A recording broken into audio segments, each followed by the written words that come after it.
Good morning, everyone. I would like to call the meeting to order and acknowledge that we are on Treaty 1 and Dakota Nation's territory and the traditional homeland of the Métis Nation. Panel members today are Carrie Linkletter and Maurice Darian, and I'm Robert Buss, the chair. The assessor today is Matthew Barocas, and our administrative secretary is Belhan Rojo. To the Zoom participants of the hearing, please note you are placed in the waiting room until your property is called upon. When it is your turn, you will be admitted to the meeting. Kindly follow along on the City of Winnipeg's Board of Revision YouTube channel for the hearing process.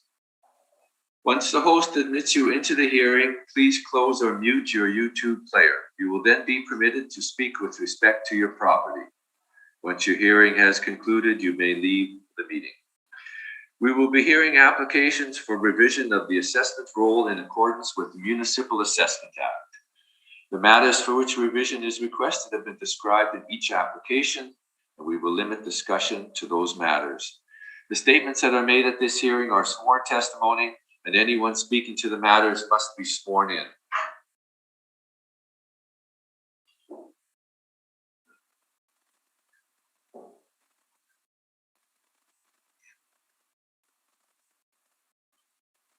Be advised that comparisons of assessments of properties are not considered evidence of market value by the Board of Revision. The Board of Revision is appointed annually by Council and is independent of it and the City Administration. It makes its decisions on the basis of the evidence provided at this hearing and issues a written order that will be mailed to all parties as soon as possible. Please note that the board's decisions with respect to an application may be appealed to the Manitoba Municipal Board if the matter pertains to assessed value or classification, or to the Court of Queen's Bench if the matter pertains to the application of exemptions from taxation. Should you wish to appeal, information on how to do so will be included with the board's order. With respect to the hearing process, I will confirm the points of appeal with your property to be addressed with each applicant following the swearing in. We will then have the assessor's testimony followed by questions that the applicant may have, and then the applicant's testimony followed by questions. Each side will have an opportunity to summarize if they wish. Once all the evidence about an application has been brought forward, the applicant may leave. The process will repeat for each item on the docket today. The session will close after all the applications have occurred, and the board will deliberate in private and make its decisions. You will receive the board's decision by registered mail as soon as possible. As information, all public hearings are live streamed, recorded, and will be a part of the public record. Ms. Rojo, would you please affirm the assessor and the applicant's testimony? Mr. Assessor, please state your full name. You are muted. Matthew Stephen Barocas.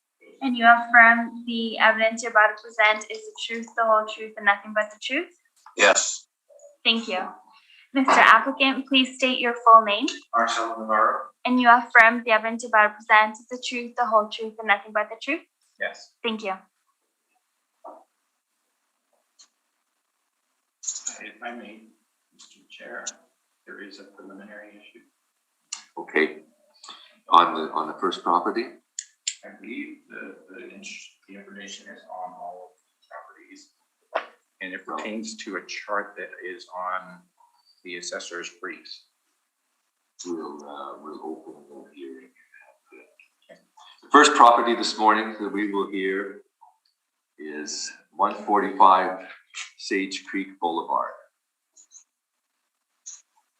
And I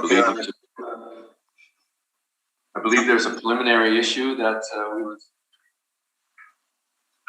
the applicant would like to bring up. Yes, the issue is page 15 of the assessor's brief. There is a chart there that lists, I believe these are, this is rental information from the website of the developer owner. So I believe this is current information. This building didn't exist prior to April 1, 2018. So this would be post-reference information. And again, the information is there. Unfortunately, I believe it skews what we are about to do. So I would ask the board to actually, I don't know, reject this information somehow. Okay. Still, I have not got to reject it. If you bear with me. It's on page 15, you said? Yes, page 15 of the assessor's brief.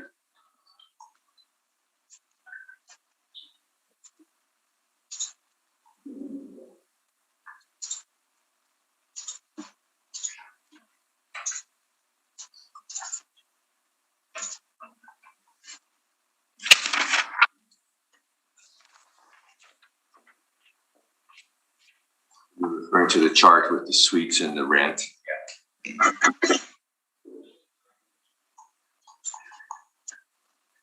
And the assessor can confirm this. I don't know if it is. I mean, I assume it is, but if he can confirm that it actually did come. Mr. Barakas, are these rents that would be post-reference rents? Yeah, I pulled them from the website, so I would assume, I don't know when they were posted, but the building was built afterwards, so I would assume they're post-reference, yeah. Okay, so we will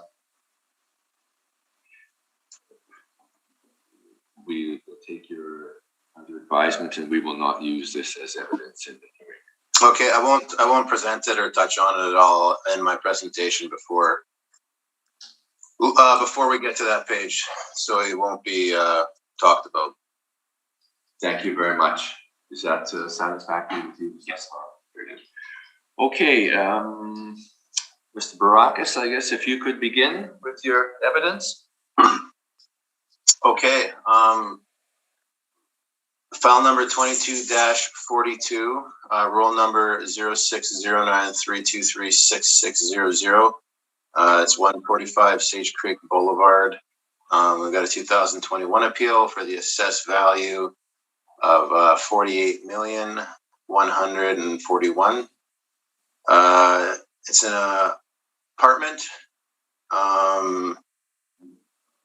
built after the reference date. We got 246 suites, 134 indoor parking, 181 outdoor parking. You can see on page 2 that there's for a request for information. You can see that is post-reference, or rather, it's the building was built after the reference date, so we don't have any request for information on file there. Looking at page 3, you can see our income summary of our property. It's 246 suites, 86 one-bedroom, 138 two-bedroom, 22 three-bedroom for 246 total. We have an average monthly rent assigned to it of $1,504.93. Then we have our workup here, which generates a value of $48,141,000. Unless something's changed, just looking at the appellant's brief, and I could be corrected if I'm wrong. It looks like the expense ratio, the cap rate, and the vacancy are the same. We're primarily we're discussing the rents and potential income. So that's where I'm going to focus my presentation. So on to page 4. So it's a new building. I put this building onto the roll. I corresponded with the owner. I got the actual rent roll, so I know what the actual rents are in this place. So now I was just finding comparables of newer buildings in the south to support the rents, to find some sort of pre-reference date evidence. So page 4 shows the comps. These comparables are built within 20 years of the subject property. They're all in the south. suite unit count range from 17 to 314. Our subjects got 246. Our subject is the newest. Our subject is also the only one of the 5 properties we're looking at here that has that has a higher complement of 3-bedroom suites. 24 Hastings, I see, does have 3-bedroom suites. So gross floor area per unit, 1202. It fits within the range of the comparables. The gross floor area per unit, I take that with a grain of salt though, because that does include common areas, lobbies, storage, whatnot. It's not an indication of suite size. Average monthly rent per unit falls within the range, given the fact that it's the newest building. And it's got a complement of 3-bedroom units when some of the comparables do not have 3-bedroom units. The fact that it fits into the range, I would say that in tandem with knowing what the actual rents are, I don't see any issue here. The rents are fine. Then we have our cap rate chart, which you guys have seen a bunch and we're actually not talking about today. So then on to page 7, it just shows there's some email correspondence. This is more applicable to 103 Sage Creek when we have 2 adjustments. Just multiple buildings in regards to when I issued the effective date. I just put it in here if it comes up as a piece of contention. I don't think that's going to be an issue for this property. But I'm happy to answer any questions and refer to page 7 if need be. So on to page 8. This is bottom of page 7. I just took some pictures off the website. Wasn't able to inspect the property, unfortunately, due to the pandemic. So you can see the quality of the property.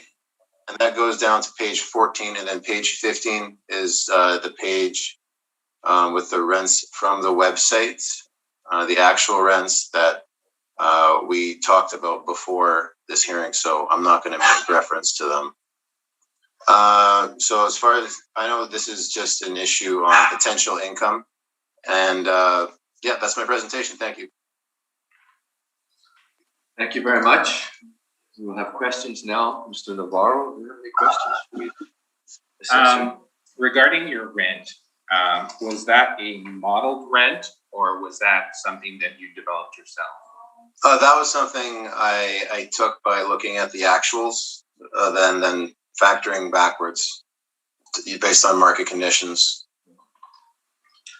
Is that a typical approach in appraisal? Well, for us, for new dwellings, because we're not able to use it's more accurate to look at their actuals and then bring it back and then set it so they're not getting overassessed or underassessed in that regard. It's tough for the Board of Revision, though, to explain. But I guess part of the theory is that you can't really look into the future and see where rents will be or whether something will affect rents going forward. Would you not agree with that?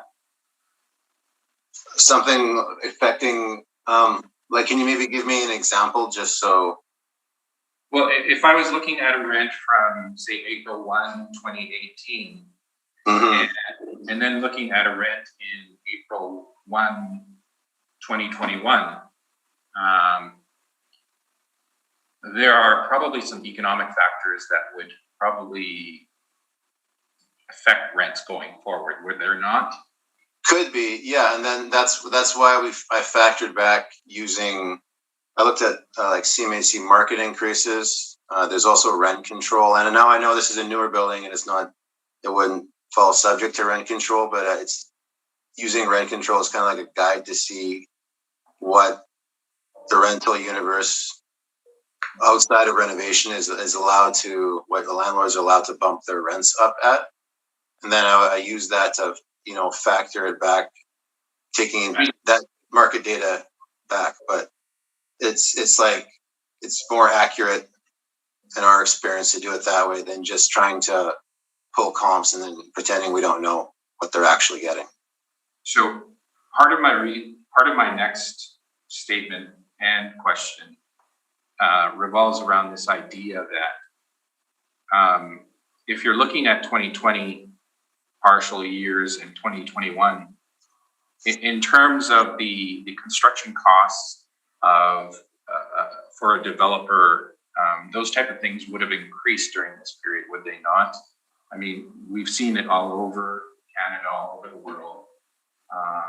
So in that sense, this is what I'm getting at is it really proper to take a snapshot of 2020 and 2021 when prices could have been increasing for other reason, other externalities, which weren't around in 2018 or 2017.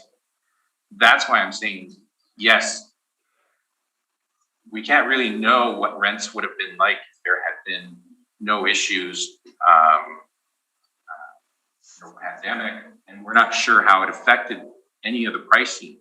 But I would be suspect if I didn't think that it affected pricing somehow.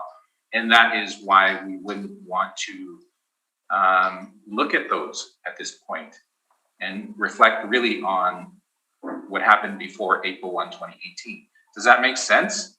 Like, I understand what you're saying. Like, I don't, like, I agree with the part where I know that materials went up. Like, I know going to like Home Depot, the price of like wood shot up like crazy.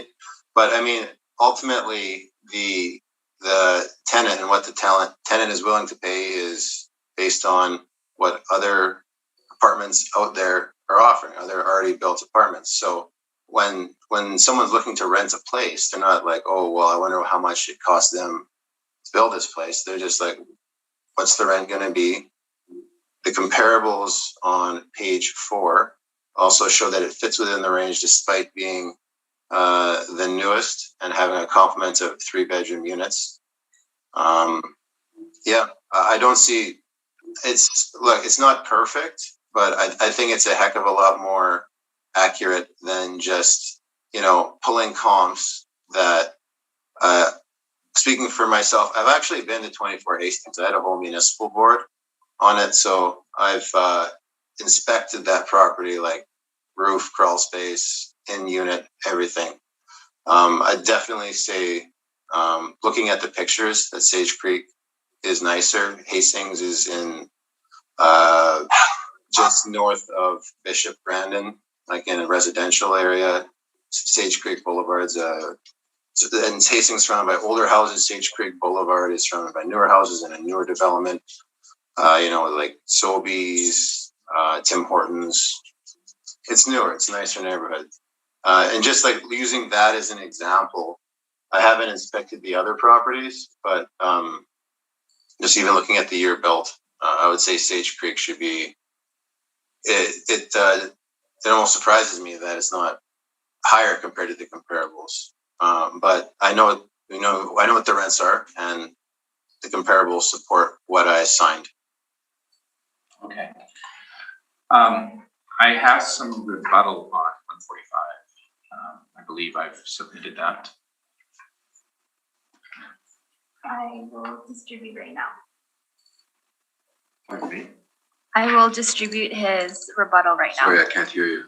His rebuttal, I'm going to put it into the folder right now. Okay.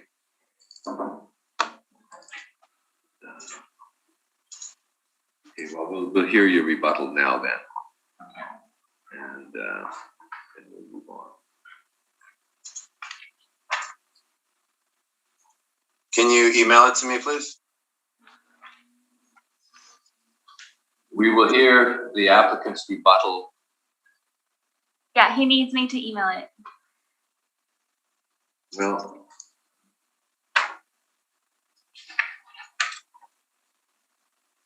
perhaps we will have our questions and then we will hear your rebuttal. Okay, that's what I think we should have. Yeah. We will start. Ms. Linkletter, any questions of the assessor? I have no questions at this time. Thank you.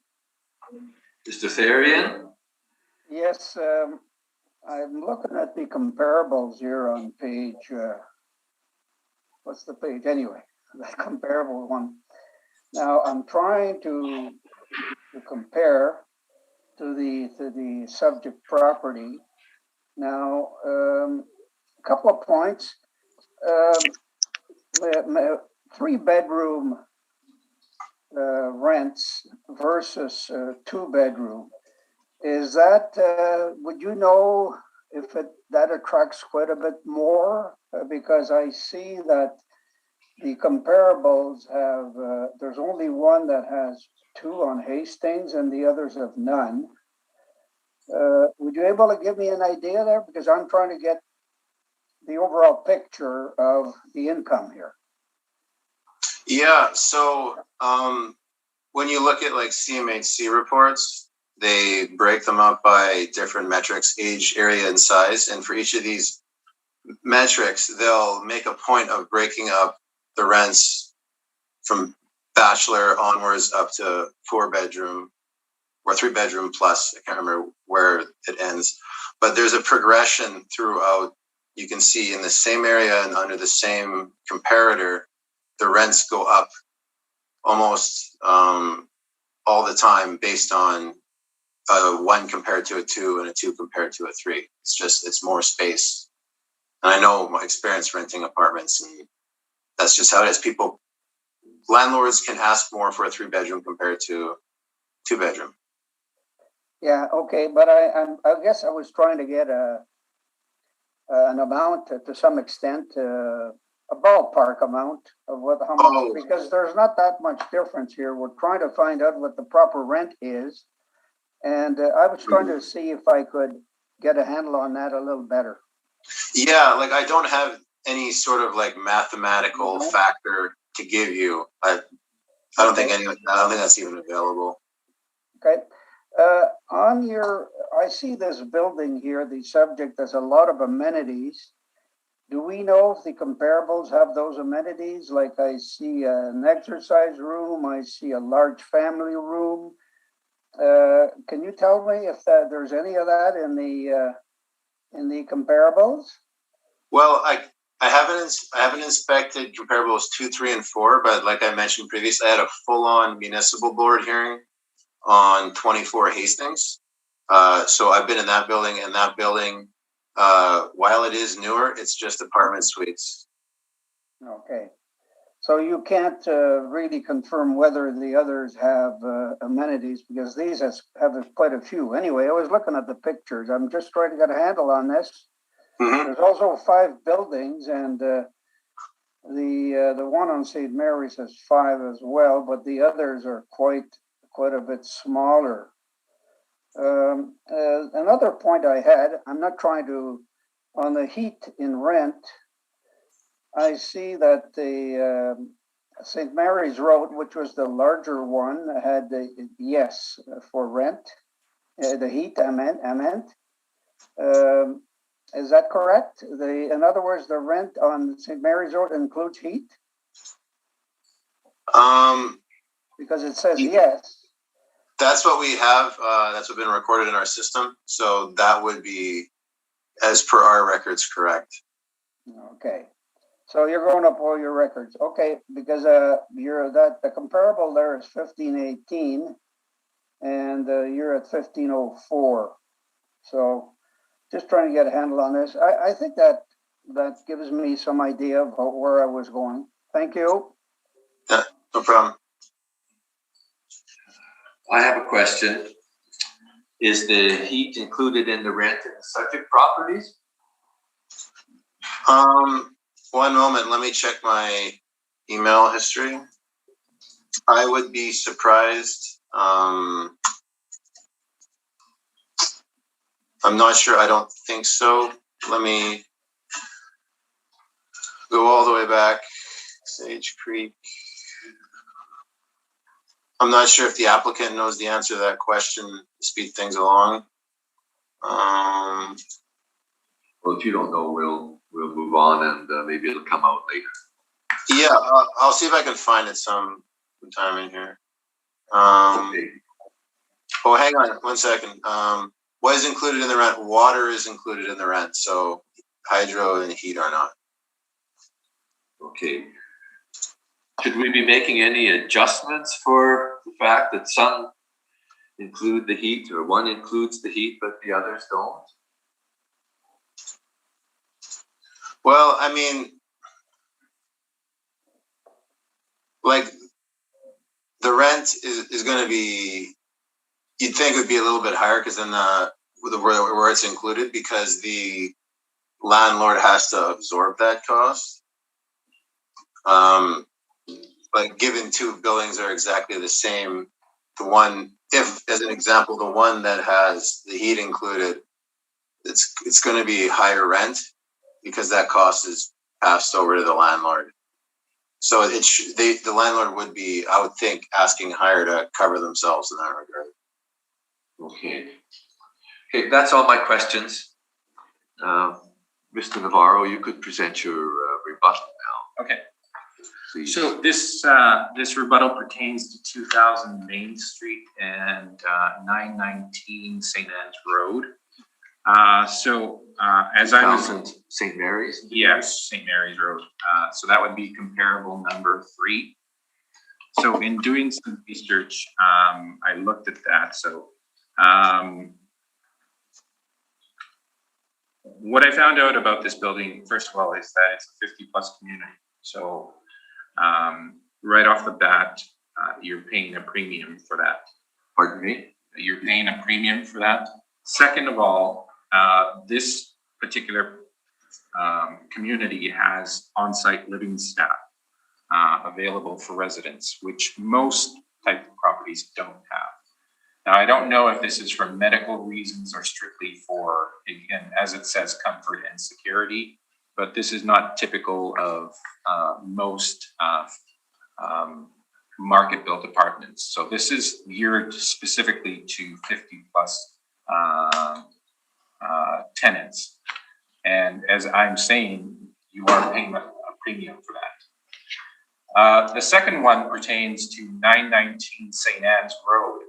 Now, this is a life lease project, which involves not just rent, but a down payment or a payment to buy the, I guess, it's almost like a mortgage, and it's almost like ownership and renting. But generally, your rents are going to be slightly, I don't know. I don't know if we can really compare a life lease to a regular apartment building. And that's basically my point. Thank you. We'll have some questions on this. Mr. Barakis, do you have any questions on the statements that Mr. Navarro's made? Yeah, just a couple questions. So for the first one, 2000 St. Mary's, you're saying that's a 50+. Is that subsidized? I don't know if it's subsidized. I don't know. Okay. Gathering by the look of it, I mean, I did do a drive by it. It doesn't look like something that would be subsidized. Yeah, I didn't think so either. And you're saying people are paying a premium for that. I mean, Plus living, yes, I do. is that stated that somewhere in your evidence? No, it's not stated. That's my opinion. That's just from your experience. Okay. All right. And 919 life lease. Correct me as I'm wrong. Like, so for a life lease, tenants are able to. There's entrance fees to get into the property, and then typically, from what I've seen in the past, would you agree that the more a tenant puts into their entrance fee, typically that higher entrance fee will go down to buying the monthly rent they have to pay down on the property? Right. I'm not sure about the specifics of it, which is the reason why I brought the issue up, is that if that is the case, then I don't know how that is a reliable source in terms of rent. Okay. I think that's a fair comment. Those are my only questions on his rebuttal. Thank you. Yeah, Thank you. We'll see if the panel members have any questions. Mr. Therian, any questions? yeah, well, I've got experience with some life lease. Very few have the option of buying. And are you sure of that they have an option to buy this thing? Because normally they don't. And I just wondered where you've got your evidence that they have, in fact, the right to purchase these properties. I don't remember saying that they have the right to purchase. Okay, so that's my point. I think you did make the statement that they could buy them, but you can't really say yes or no. I think you made the statement that you pay a certain amount to get into there, and then your rent is based on how much you've paid to get in. Is that correct, Mr. Navarro? Would you agree with that? That's not me. Okay. Yeah, but that is a different issue than the right to buy. That was my point. Okay, thank you. Thank you. That's it. Thank you. Ms. Linkletter? Later? Yep, Any I have questions? no questions. I have no questions, thank you. Okay. And I have no questions either. So we can move on to your presentation, Mr. Navarro. I'll make this rather short because I believe we're correct that I believe the only issue in contention is the rent. So we've agreed on the other parameters. I inspected this property on December 10th, 2021, not too long ago.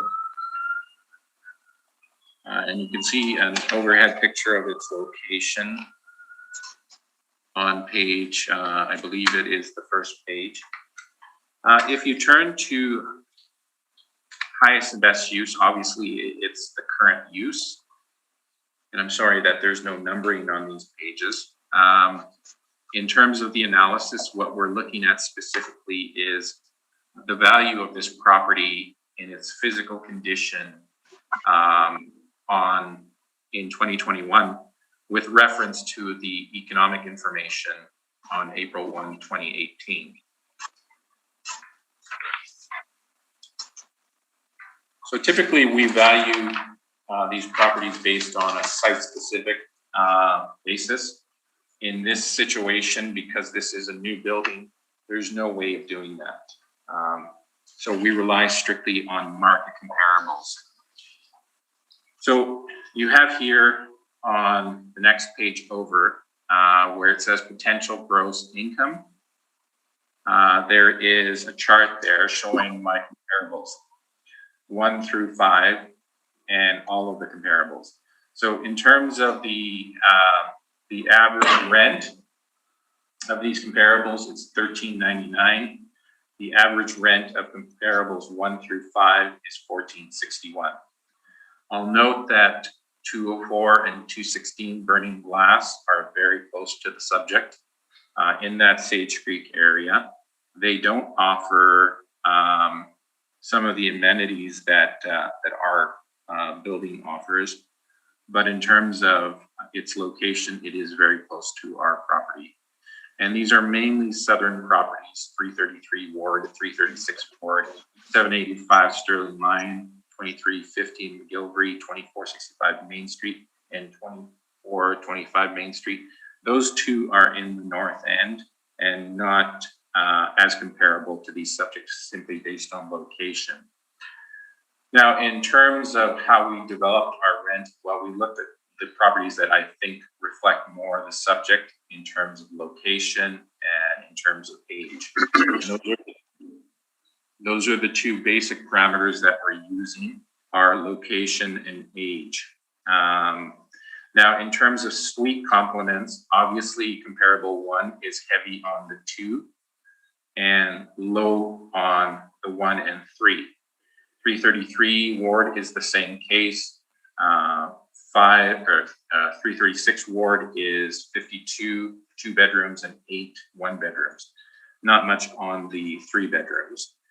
785 Sterling Line and 2350 do have 1 bedroom, 2 bedroom, and 3 bedrooms, although they are smaller properties. Now, you'll note that our property has 3 bedroom units, but not heavy on the 3 bedroom units. I believe there are only 22 3 bedroom units. There are 138 2 bedrooms and 86 1 bedroom units in our subject. So even though there are some 3 bedroom units, it's not heavy on the 3 bedroom units. We've selected a rent of $14.61. We think that is reflective. What I will say about these rents is that these are rents that include all expenses, or sorry, all income sources. So we're talking about laundry, parking, all of that. So we've not left any of that out. We've taken this directly out of the income and expenses. We haven't relied on any other things, any type of advertising or anything like that. This is coming directly from the income and expense statements for these properties. So the rent that we're proposing is $14.61, and that is the total for the entire property. We're not suggesting that it's $14.61 for 1 bedrooms or $14.61 for 3 bedrooms. We're suggesting $14.61 as an average for all of the suites. So in terms of vacancy, all of that, we've agreed with the city. We've agreed with the city on the cap rate. And the very last page is the income, the second last page is the income valuation summary. So in terms of the rent, we get a potential of $4,312,812.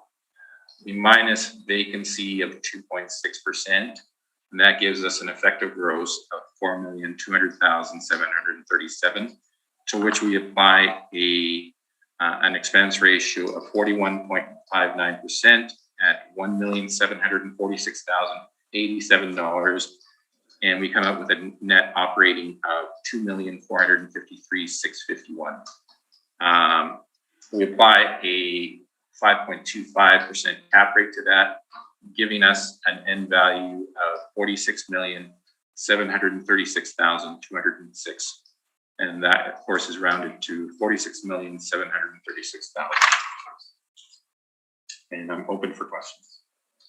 Thank you. Well, we'll start with Mr. Barakis. Do you have questions for the applicant? Yes. So I'm just going to focus on page 6, the comparable chart.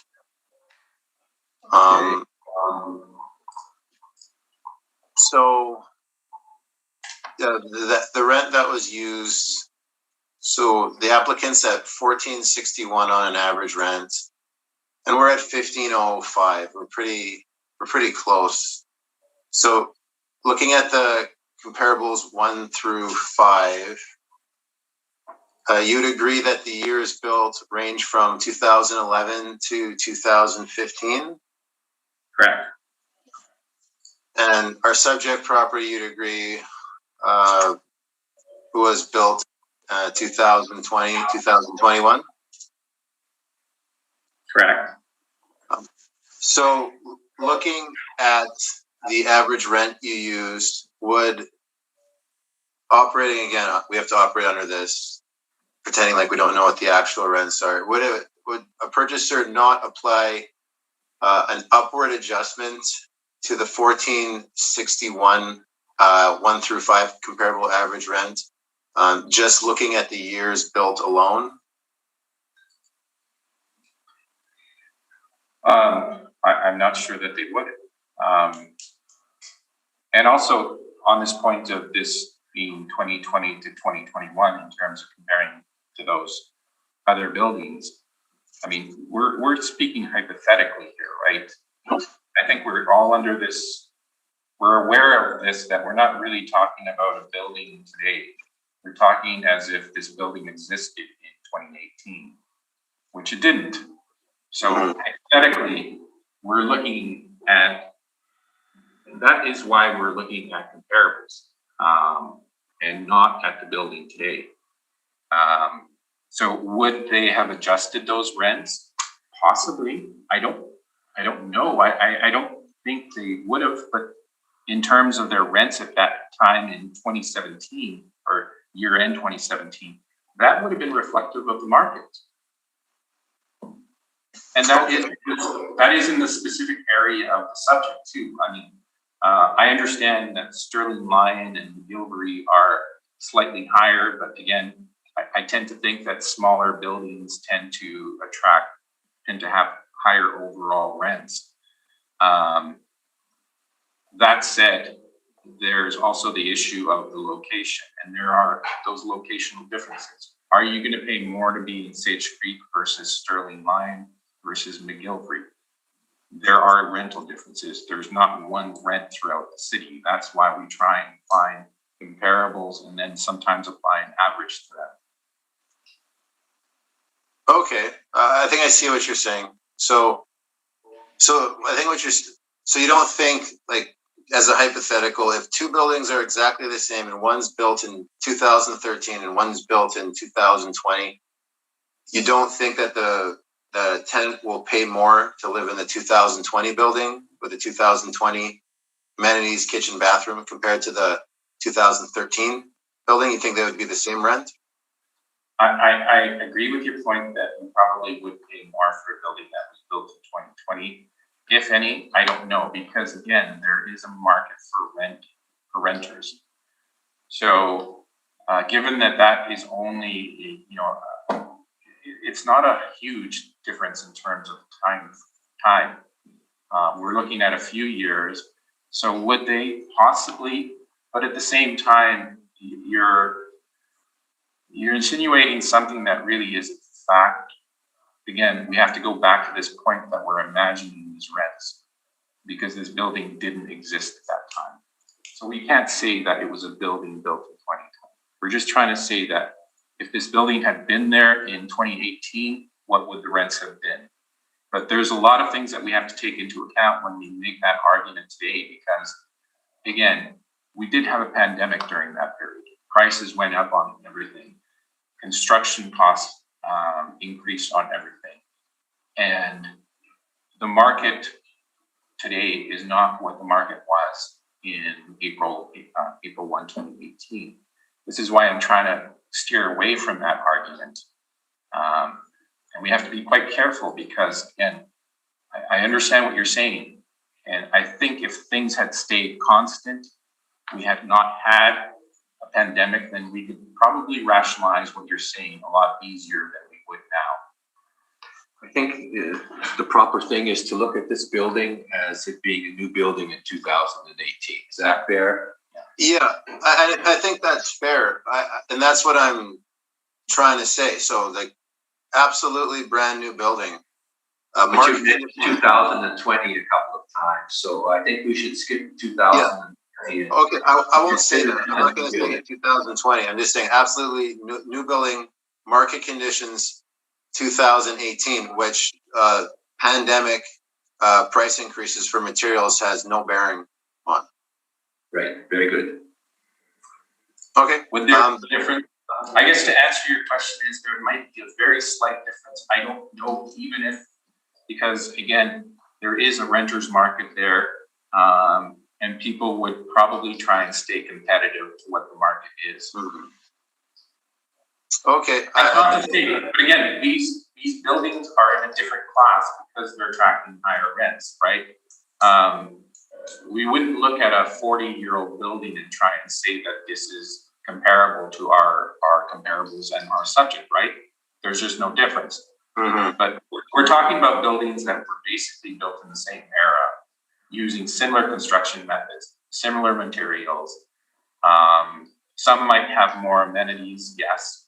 But in terms of what we're looking at the market, I think there would be some consistency and there would be some locational differences.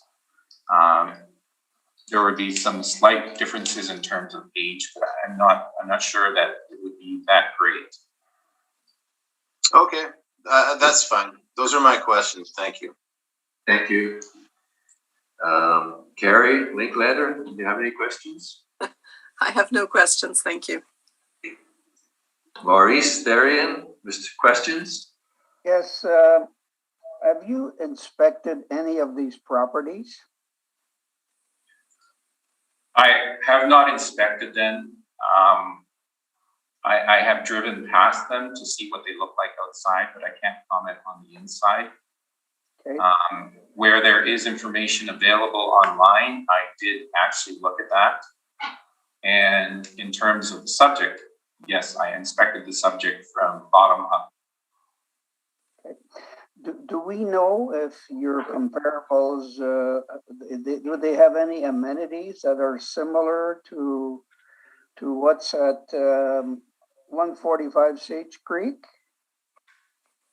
Well, doing the drive-by I'm looking for a yes or a no here. Do they have them or they don't? Comparable number one wouldn't, because it only has 17 suites. Okay, comparables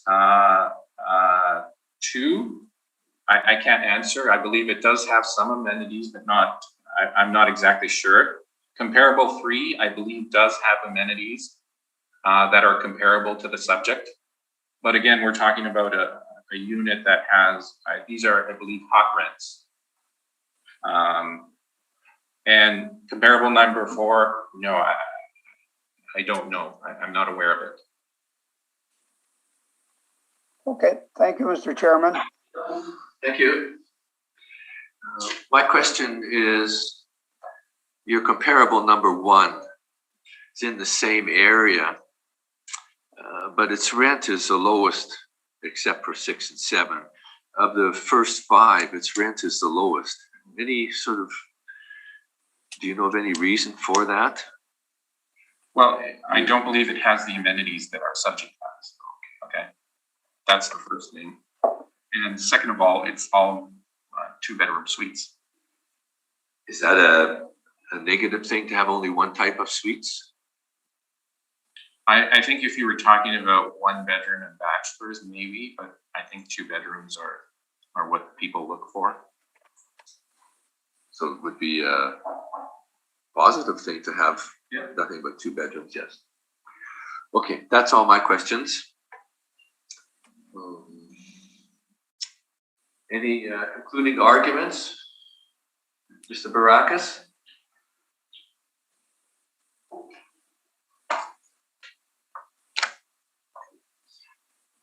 You are muted. Mr. Barakas, can you hear us? Yes, sorry. If you don't mind, I'll just kind of like do like a general commentary after the final file for 103 Sage Creek, because it's the same kind of thing. Very good. And yeah. Mr. Navarro, anything you'd like to add in conclusion? No, I'm good. Thank you.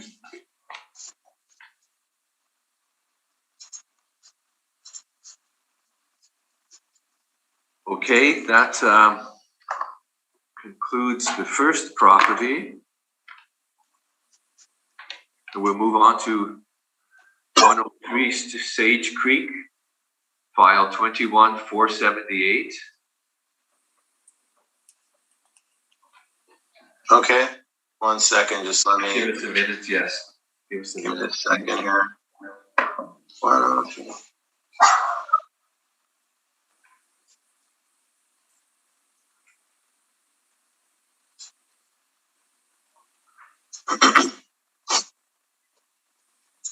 And just let me pull something else up here quick so we can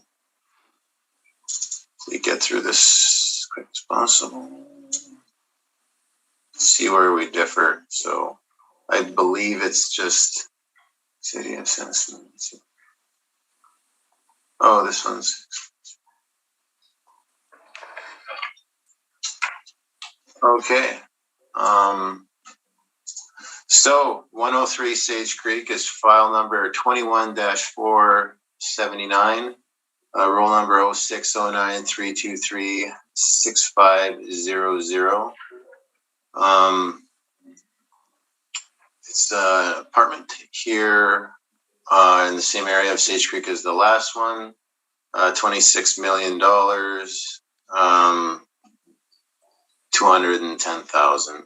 I have it pucked as a Res M, There is some commercial space that we haven't supped yet because at the time of the adjustment, the initial adjustment, it wasn't, the area wasn't completed yet. So in order to phase the property in and begin assessing it appropriately, this first valuation is based on what is the first two apartment buildings. We have another file on this same address where we include the third residential building. There is no assessment yet. On the commercial aspect, it's to be assessed. So that's something that we're going to do on our end when we can. So this first one is just for the first two buildings, of which is encompassed by. Sorry, let me scroll down. 152 units. So we have 173 outdoor parking, 73 indoor parking spots. Again, newer building, 2020, 2021. Page 3 is our income value summary showing 103 one bedroom, 36 two bedroom, and 13 three bedroom. 152 units. We got an average rent on this one, $1326.05. Again, I did the same thing. I put these buildings on, so it's based on the actuals. You'll notice the rent is lower, but there is a higher complement of one bedroom, and that influences the rent as compared to our last property where the rent was $1,500. So I don't believe the rent is actually contested here. 13. Can I cut in for a minute? I have a question here. You're showing 152 units on page 1. Mm-hmm. And when you do the workup, you only have 96 units. Oh, one second here. Hang on. Yeah, I was confused too.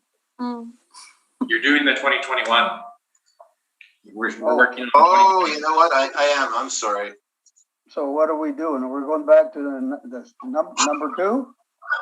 I got my information confused. Can you let me start again using the 2020? Okay. What file number is that? Let me pull this up. Sorry, I got them confused here. So Well, I'm on 21,478, and that's where I see. yeah. And I was at the wrong one. I clicked on the 2021 border revision, so I apologize. Can I begin again?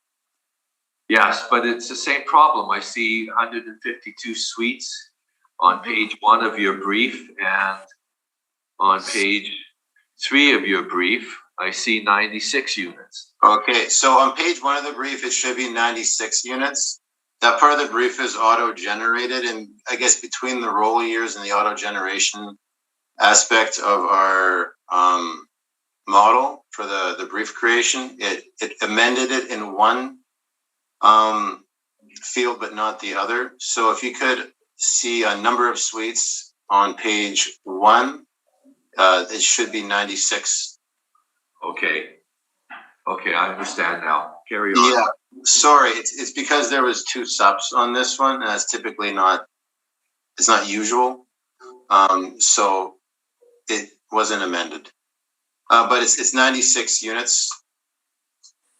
Sorry about that mix up. Let me pull my stuff up again here. Give me a moment.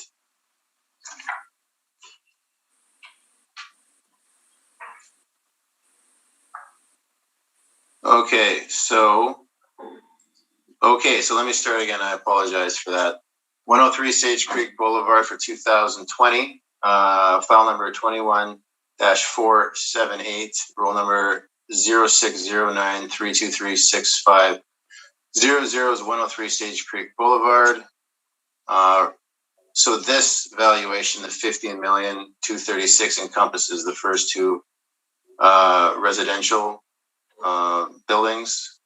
It is a res-am, so my comments in regards to the pending supplementary to take into account the commercial apply to this presentation. This is just being valued on residential only. So 96 suites as corrected in my previous comments. Page 3 shows the workup, 91 bedroom, 1 2-bedroom, 5 3-bedroom for 96 total units, average monthly rent. Because it's predominantly 1-bedroom units is 12, 20, 45. Working through our income and expenses, net operating cap, that comes out to 15,236,000. Comparables found on page 5, so it's the same comparables as in the previous file, except the average monthly rent is lower than all of the comparables by a good amount, and that, despite being newer, is driven mostly by the fact that it's predominantly 1-bedroom units.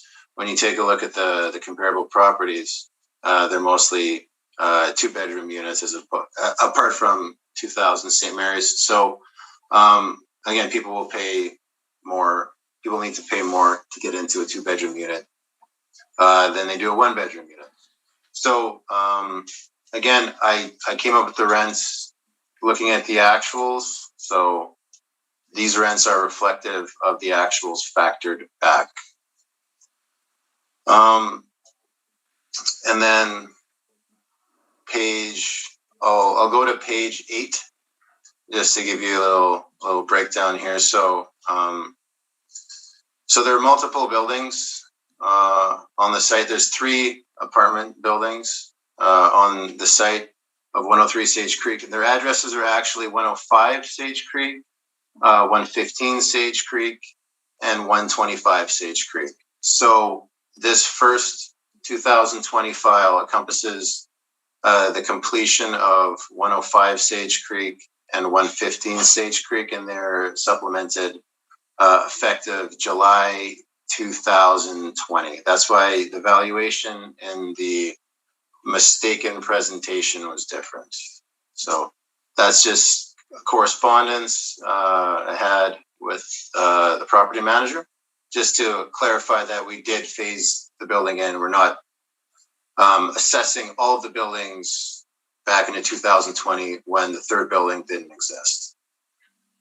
Here's some pictures again from the website. They're the same pictures as 145 Sage Creek. It's the same owner. This is all the photographs I had available. So without being able to inspect, this is what I had to go on to. So you can see modern finishings, 2020. So again, and the last page, that's what we talked. Page 17 is what we mentioned earlier about the chart from the website. So if you want to disregard that, that's what was discussed. And then page 18 just shows from the website a site plan and showing nearby amenities, resident clubhouse features, fitness center, event space, locker room, games area. And I'll let you guys go through that. So our rents are below the comparables, but that's because it's mostly 1-bedroom units. That's my presentation. Thank you. Thank you. Questions, Mr. Navarro of the assessor? This building is not subject to rent controls, correct? That is correct. And when you're factoring back those rents, you are using those rent control rents, or the factoring from those rent controls, correct? Yes. Okay. And another thing is that, again, we've touched upon this topic of how the overall construction cost probably differed from the previous assessments or from the April 1, 2018 reference date. So there has been some change in the market in terms of construction costs that could have been reflected in the owner's pricing of their suites, correct? May have that had some effect on it. It's possible that it had some effect, but ultimately they can only get what comparable properties or what tenants are paying in comparable properties. But it may, At the same time, sorry, go ahead. At the same time, we're not really sure about what type of effect it had on, correct? Sorry, say that again? We're not sure about what type of effect it had on, correct? We're not sure what type of effect or if it had an effect. If they were here, they would be able to speak, but they're not, unfortunately. Okay. And regarding the suite mix, you have the total, we have the same total count of 96 units. Did you verify the suite mix again?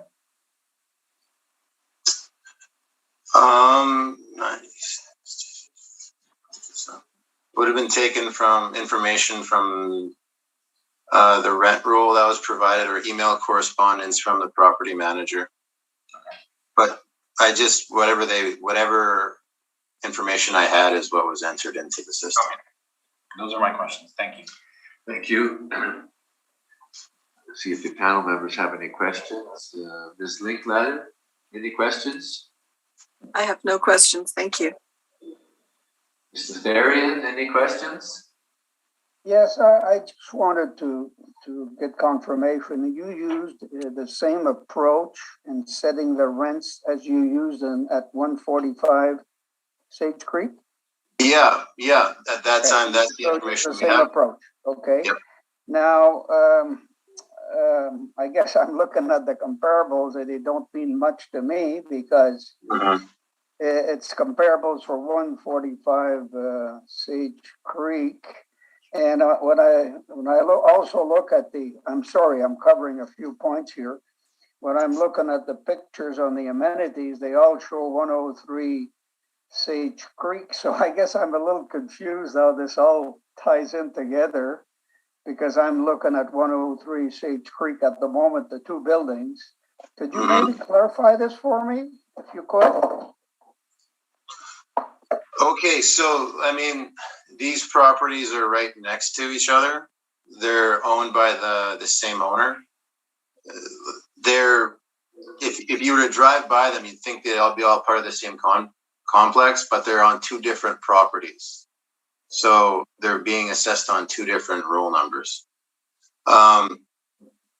So the picture you see on page 8, 105 Sage Creek, that's actually this building. They didn't have photographs, building specific on the web page. They didn't say this is 105 Sage Creek, this is 145 Sage Creek. They're like, this is the outside, this is what the inside looks like, this is the amenities. So, well, in an absence of being able to inspect and get my own photographs, I included this information for us all to look at so we can know what the physical is on site. Yeah, so I guess the last picture here after the things we're not going to look at, I guess that latitude 49 at Sage Creek, the last page, I guess that's the whole complex? Oh, that's an example. I included it mainly because there's a big list. That's only one suite, okay. That's only one suite. So there's different kinds of suites, and this is just I included this because it had a real convenient list already compiled of nearby amenities, in-suite features, on-site features, etc., for everyone to look at. Okay, so it's okay. I hadn't read this properly. Okay, that's all, Mr. Chairman. Thank you. Thank you. So, Mr. Barakas, you're asking us to confirm the assessment, is that correct? Yeah, Am I safe to assume that you're asking us, is it safe to assume that you're asking us to confirm this assessment based on comparables that you have here? Or based on rents from 2020 factored back? well, we've got Post-reference comparables. material. Sorry, can you say that again? Are you asking us to base the value, confirm the value based on post-reference material factored back? Or are you asking us to use the comparables that you've given us here? Well, I've got both. Okay. But you can only consider, look, I'm just telling you what I did on the rents, but I'm giving you pre-reference date market information to support the average monthly rent assigned to the property. Okay, thank you. That's all the questions I have. Any additional information, any summation, Mr. Barakas? No. Mr. Navarro, any summation? No, I still have to do mine though. Oh, I'm sorry, yes, hold on. Pardon me. Okay, then we will hear from you, Mr. Navarro. Okay, so Sorry this about is, that. no problem. This is 103 Sage Creek, and this is for the 2020 supplementary assessment. If you turn over to the next page, and again, I'm sorry that there were no page numbers on these. The next page over shows the overhead picture, and you'll see 3 separate buildings there with an underground parking, or sorry, above ground parking. So the building to the left is where the underground parking exists. The other 2 do not have underground parking, so it's only the one to the left. Now, if you flip the page over in the property description, again, this is 96 suites. We have a different tally, a different suite mix, and it differs slightly from what the assessor, and I got this information in late December from the property manager. So this is 91 bedrooms, 3 2-bedrooms, and 3 3-bedrooms. Obviously, we'll have to figure out what the correct count is, but in total, there is 96, and it is very heavy on the 1-bedroom units. Now, there are 147 outdoor stalls in this complex, as we've been told. And there is also a tenant center, gym, outdoor pool, all of those amenities. Those are all shared with the complex beside at 145 Sage Creek. So Matt was correct in saying that if you looked at this, you would think that it is one entire complex as opposed to 2 separate ones, but they do share the amenities.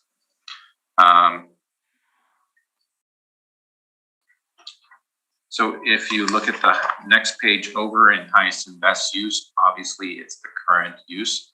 And we are looking at the physical condition of the tax years in question as of the April 1, 2018 reference date. And that's the economic conditions as of April 1, 2018. In terms of site specific, as I explained with the previous one, it's impossible to do it because the building didn't exist at that time on April 1, 2018. So everything that we're doing is essentially market driven, hypothetical. In terms of potential gross income, I've decided on a rent of $1,200. So you'll see, again, we use the same data as the assessor did. And this is all driven from 2017 income and expenses. There are obviously differences in the units. There are locational differences, age differences. In terms of where I thought the rent should be, well, I looked specifically at comp number 1, obviously because of its location to our subject. It is heavier on the 2-bedroom council, whereas this one is 1 bedroom. So we think that the rent should be around $1,200. In terms of vacancy and all of the other parameters, we've agreed to these. So if you flip to the page that says 2020 income valuation summary, I can take you through the specifics. So there is potential gross rents of $1,382,400. That is driven by that rent of $1,200 that I've applied. Vacancy of 2.6%, giving us an effective gross of $1,346,458. We've applied a 43.74% expense ratio and 5.25% cap rate. Now, I will actually admit that there is, I believe, an error here in the calculation in terms of the expense ratio. So the expense ratio was actually supposed to agree with the assessor's expense ratio of 41.59%. So there is a slight error in this calculation. If I can just get a few minutes, I can calculate that out for you.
Okay.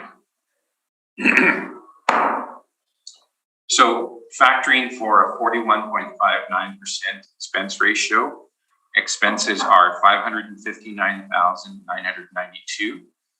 As I stated earlier, the effective gross is $1,346,458. So the net operating is $786,466, to which we apply a 5.25% cap rate.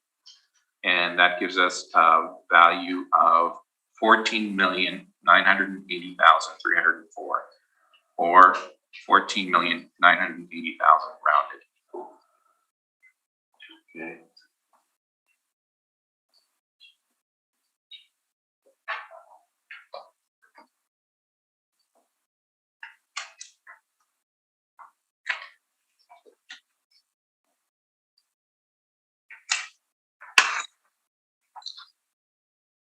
And I'm open for questions. Thank you. Mr. Baracus, any questions of the applicants? I don't have any questions. Thank you. Questions? Ms. Linkletter, any questions? Yes, just one. Mr. Navarro, I just wanted to clarify a statement that you made, I think, earlier. Did you say that 103 Sage shares amenities with the other 2 buildings? That's correct. Okay. So there is a complex in the middle, which isn't really shown in the picture. And in the overhead picture, I don't believe it's available yet. So that means that the aerial photography hasn't been updated yet. So what you would see is these two complexes and a tenant center in roughly the middle, a pool, basketball court, and inside that tenant center, there's a gym. So those would be shared by tenants of both sides, 103 and 145. Okay, but 103 is not a 55 plus building? Neither of them is. Okay.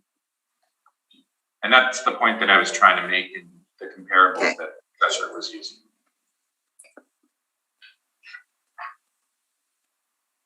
Okay, I thank you. Thank you. Mr. Therian, any questions? I just want to confirm the figures. You're saying the net is 786,466, capped at 5 1/4 is 14,980,000. Is that correct? That's correct. Okay, thank you. That's all I had, Mr. Chairman. Very good. And I have no questions either. Mr. Baracus, anything in summation? No, I think it's like a less than 2% difference we're looking at in value. I don't have any comments, no. Thank you. Mr. Navarro, anything in summation? I don't. Okay, that concludes that property for that year. I think we'll take a short break, 5 minutes, recess. Okay.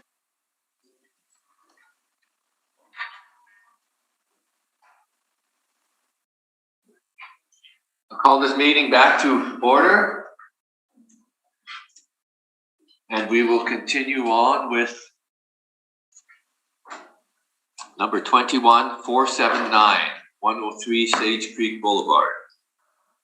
Okay, file number 21479, roll number 06093236,500. Number 103 Sage Creek Boulevard for 2021. April 1st, 2018 reference date, assessed value 26 million, pardon me, 210. The same property as the last one, except we've added another building to it as per its completion. So now we are up to the 152 suites. On page 3, see it's 103 1 bedroom, 36 2 bedroom, 13 3 bedroom for the total 152. The income workup, or the average rent we have, is $1326.05. Calculates to 26,210,000. I'll make this quick because you guys have an idea of how it's been done and questions asked and answered. On page 5, you see our comparables are the same as in the last file, and also 145 Sage Creek. So see they're below the comparables. The building is predominantly 1 bedroom units, and that's why the rent is lower. It makes sense that it falls below the range just based on its ratio of 1 bedroom units. So again, we have our pictures beginning on page 8 and going to page 16 from the website as discussed. So I'm just going to leave it at that. Thank you. Okay, very good. Mr. Navarro, any questions on this property? I don't. This is all the information from the previous one. So it's really, there's just been a slight increase in the rent by $6, I believe. Okay, So that's about it. very good. Yeah. Panel members, Mr. Therian, any questions?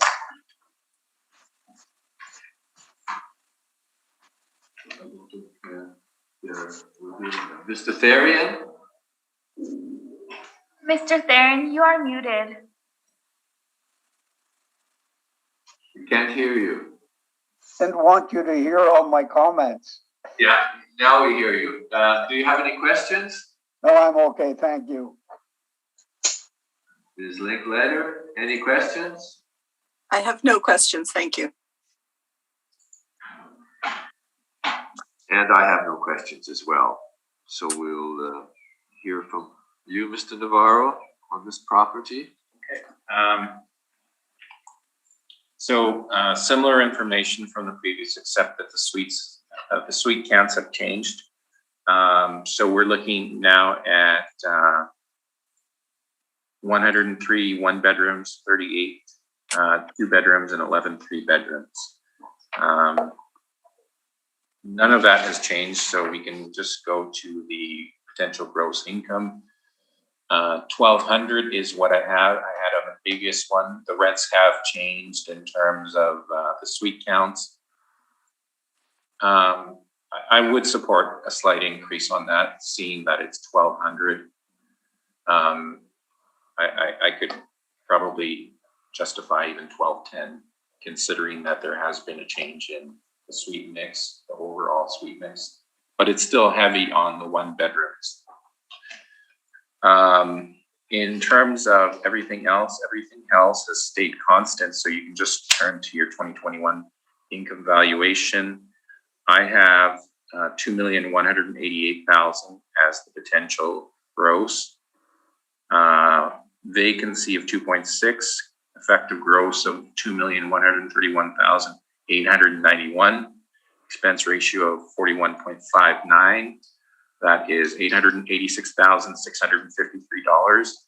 That gives us a net operating income of $1,245,238,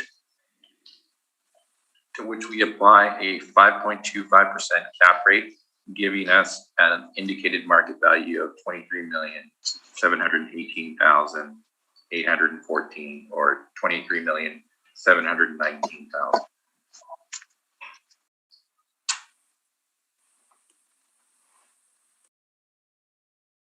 That's about it. Thank you. Thank you. Questions, Mr. Barakas? I have no questions. Questions, panel members? Carrie? I have no questions, thank you. Mr. Therian? Yeah, I'm just trying to get my head around this. On the previous 103 Sage Creek, they were mostly one bedroom as well, if I recall. And the rent at the city was $1,220. Now I see that basically the same mixture, except there's more suites, is $1,326. Could you try to give me a little more, I guess, of an understanding why these are basically the same buildings, one to each other, if I understand correctly? And you explained how you use the method in 145 and so on. Could you try to clarify this for me? Because I got a hard time to get my head around that one. Okay, so if you can turn to the second page, Mr. Therian, just to get an overhead look at this property. So you'll see three buildings there, correct? Yeah. Okay. Just which one? So on the summary page, which is page number 2, technically, you'll see an overhead picture with three buildings on it. Mm-hmm. Okay. So one of those buildings wasn't there at the time, at the reference date, or sorry, for the previous appeal, one of those buildings wasn't there. So we added another building to complete the 3. So there were only 2 buildings present in the previous one that we handled. Now there are 3. So there's been a suite count change. Now, how I use the rents from the 145 for this one? Well, first of all, there's not that many rents to come by of newer buildings. Okay. So we only had so many to work with. The last one was the most poignant one because it is in that neighborhood. Now, it is a predominantly 2-bedroom building, burning glass. So if you look at the chart under potential gross income, you'll see the comparables there that I have. You'll see that the first comparable, 204 and 216 burning glass, are mainly 2-bedroom units, and they have an average rent of $1,262. Now, we adjusted that down to $1,200. Again, given that our subject has mainly 1-bedroom units, we wouldn't apply the same $1,262 rent for it. So we were again, that's an adjustment that we made on the rent. Now, in terms of what we've done for this one, there is a change in the suite mix.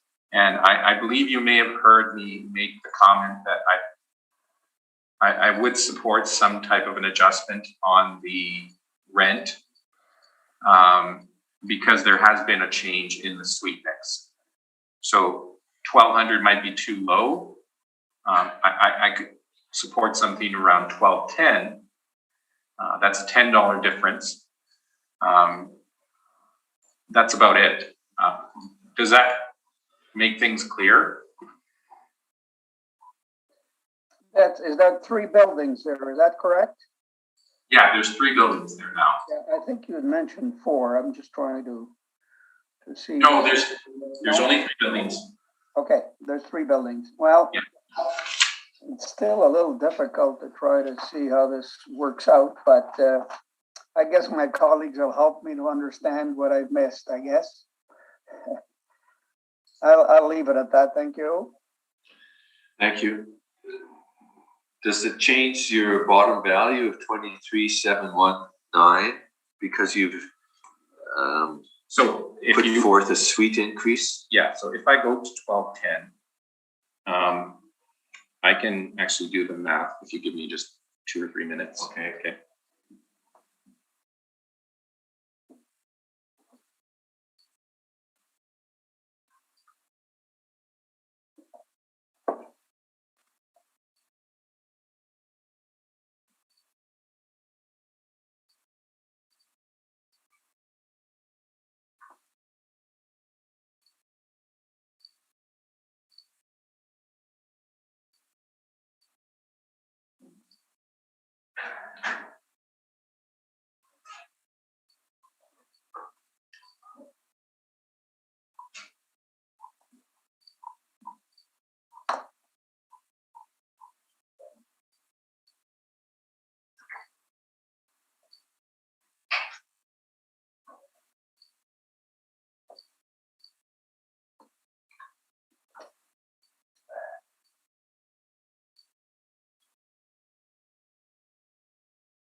Okay.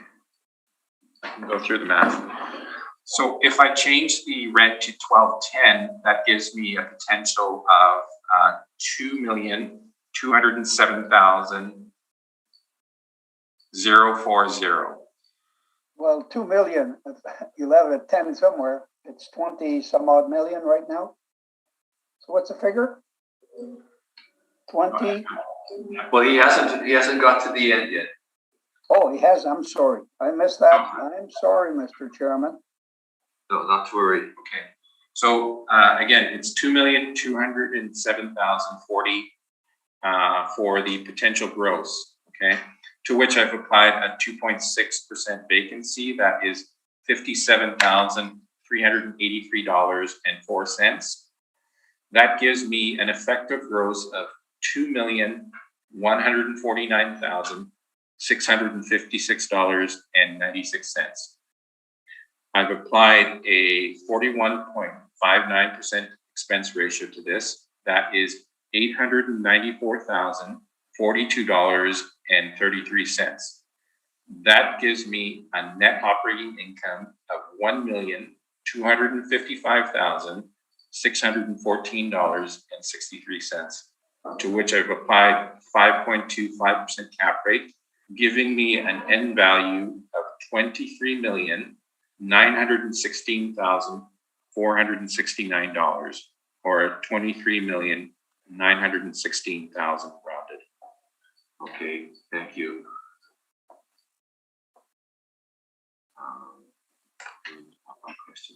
Okay, my question is, when we look at your comparables, if we leave out the two on Main Street, the average, I believe, is 1,461. And you're suggesting 1,210 for the subject property. Yes. What That accounts come for the difference?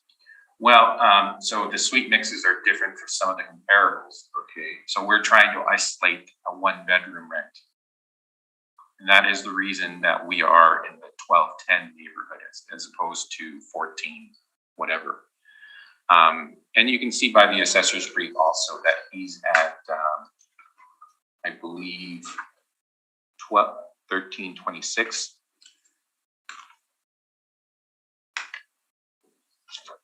So yes, that is the reason that Mostly it's a suite mix. Mostly it's the suite mix. So what clues us into the rent at this point and why we're suggesting a rent of around 1210 is that we know that, for example, Burning Glass, which is predominantly 2-bedroom, was charging $1,262, hence the lower rent for a 1-bedroom.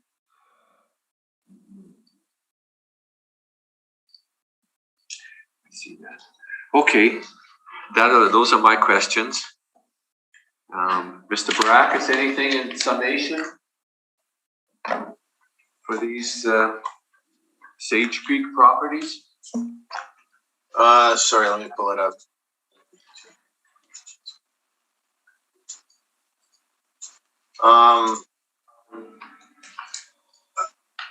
Like I've inspected, because like ultimately the pre-reference day material is the comparables.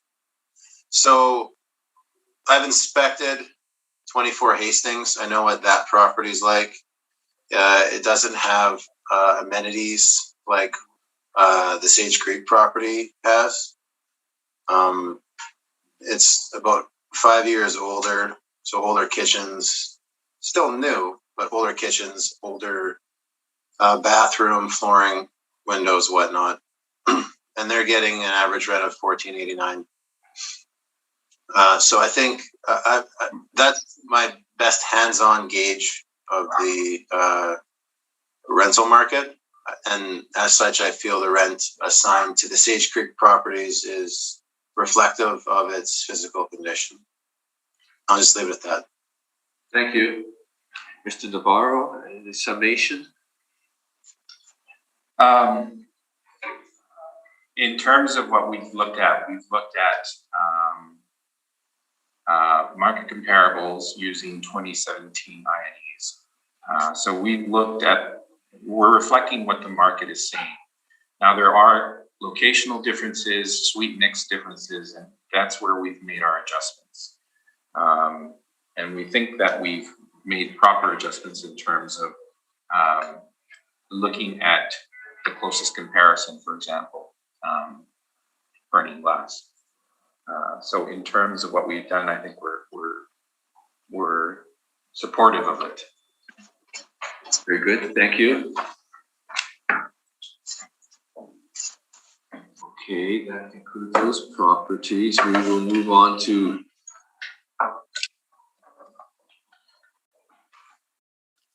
file number 2246, 175 Colony Street. It'll just take a moment for me to bring everyone into the meeting. Sorry, I didn't hear you. It will take a moment for me to bring everyone into the meeting. I just have to let them in. Okay.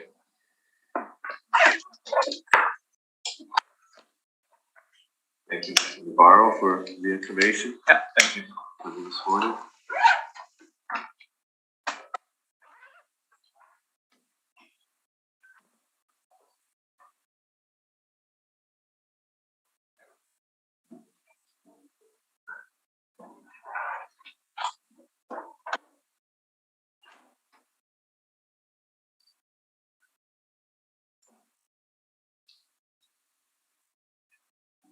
Good day, everyone. They,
We're just waiting for our agent.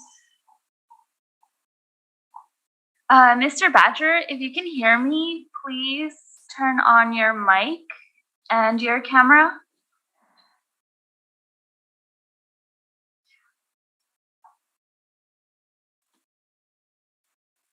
Can you hear me now? Yes, I can hear you. Hey, can I ask you for your, just before we start, can I ask you for your email address? Mr. Badger, if you can hear me, can you turn off your YouTube on your mic? Yeah, can you hear me now? Camera? Oh, it's my camera. Camera's working now, isn't it? Yeah, I can see my face there. Can you hear me now? Yes, I can hear you. Okay. Jeff, Do me a favor. Can I ask you for your, getting feedback.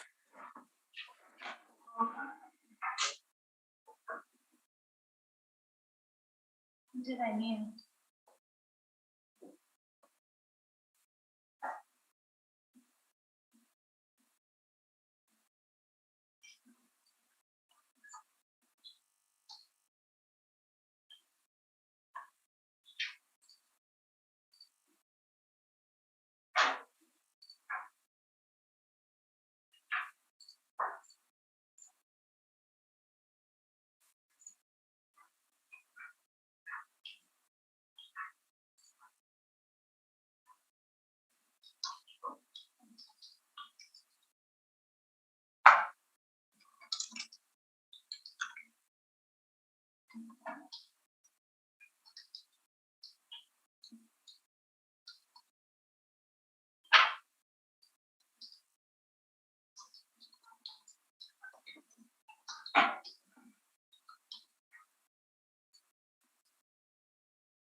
Okay, I'm going to try admitting him again.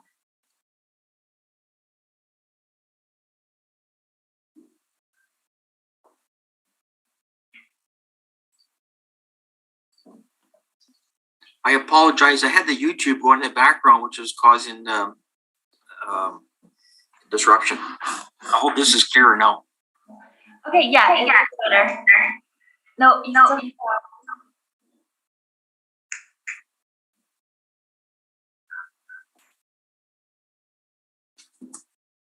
I was asking you for your email address. I was going to send you another piece of information that I wanted to hand in if it was acceptable. But I scanned it. I just sent it to BOR. I'm not too sure if you can pull that up or not. Yes, I just did. Okay, thank you then. Okay, Mr. Chair. Thank you. Welcome, gentlemen. And would you swear them in, please? Mr. Badger, please state your full name. Jeffrey Badger. And you affirm the event to represent is the truth, the whole truth, and nothing but the truth. I do. Thank you. Mr. Reed, please state your full name. Jeremy Reed. And you affirm the event to represent is the truth, the whole truth, and nothing but the truth. I do. Thank you. Thank you. So the property before us today, 175 Colony Street, file number 22-46. We will hear from the assessor first, Mr. Barakis, if you're ready. Sorry, Yeah. before we start, Mr. Badger wanted to submit another document in addition to his brief that was exchanged yesterday. Will you accept the document, or do you just want him to speak to it verbally? Well, we'll have a look at it when we do his presentation. Maybe. Okay. We'll ask then, we'll talk with the assessor. Okay, so carry on, Mr. Barakis. Okay. File number 22-46. Roll number 12097808000 is 175 Colony Street. Roll year 2021, assessed value 20,541,000. So we have Res M. So there's commercial area on the main floor we haven't assessed yet because it isn't. It's to be supped later on, just due to start date differential. So it wouldn't be appropriate to put it on at the same time as the residential portion if we don't have a record that it's been completed yet. So actually year built 2021, number of suites 110, 13 outdoor parking spots, construction class B reinforced concrete frame. So on page 3, you'll see our income value summary. Of the 110 units, it's a mix of 18 bachelor, 56 one bedroom, 25 two bedroom, and 11 three bedroom. So this property is located just north of Osborne Village. So a component of this property is not for profit. Controlled by the Anglican Church of Canada. There's a component, in my understanding, of not-for-profit rents meant to provide housing for people downtown at affordable rates. And there's also a component of market rates, open market rates as well, as per information that was provided to me by the website and the property manager who I was corresponding with. Like Manitoba housing properties, we value them as fee simple for profit. This isn't a concept that is uniquely being applied to this property. I'm sure the panel, I'm not telling the panel anything they haven't already looked at in years past. So market rents were applied to the property. You can see our income work up here with our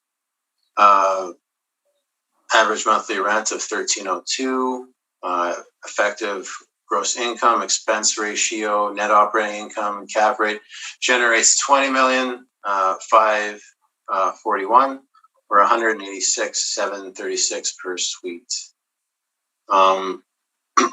So on page 5, these are the comparables. The comparables are taken from high rises in the general area. Our property is built in 2021. You can see that obviously it's newer than some of these all the comparables here. You can see that Carlton, I know Carlton and River have effective ages applied to them because they have had some renovations done to them. Smith is newer. 90 Gary, I can't speak for. I haven't inspected that one. But when you're looking at the average monthly rent per unit, 1,300, it falls within the range. You have to also take into consideration there is a higher complement of bachelor suites in the property, so that would be a downward influence in regards to the rent, their ability to garner rent there. So looking at the average monthly rent, so within the range, so looks good to me. Cap rate chart is on page 6. You've all seen that before, so I'm not going to go into it. And then page 8, I know part of the dispute, a big part of the dispute here is in regards to when the building was put onto the roll and officially assessed. So you see here there's a rent roll on page 8. Now, I remove the market rents and I remove the names. And you see the move-in dates, which I've highlighted preceding the January 1st supplementary notice that was issued on the property. So the building was up and occupying and collecting rents, but there's 14 highlighted. I'll let you guys count that. I think from memory, it's about 14 that were in there. And then there was other units here you can see that were rented out effective January 1st, 2021. So it's not unreasonable that we applied the adjustment January 1st, 2021, as per the physical asset was up and it was operating.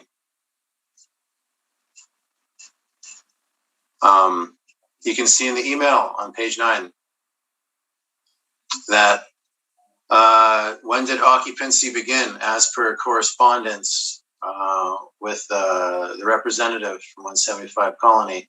When did occupancy begin? December 23rd, 2020. So that's the explanation for why it was put on the roll when it was. Page 10 shows the construction permit. Notice on page 10, total project value, 23 million. Declared construction value, 21 million.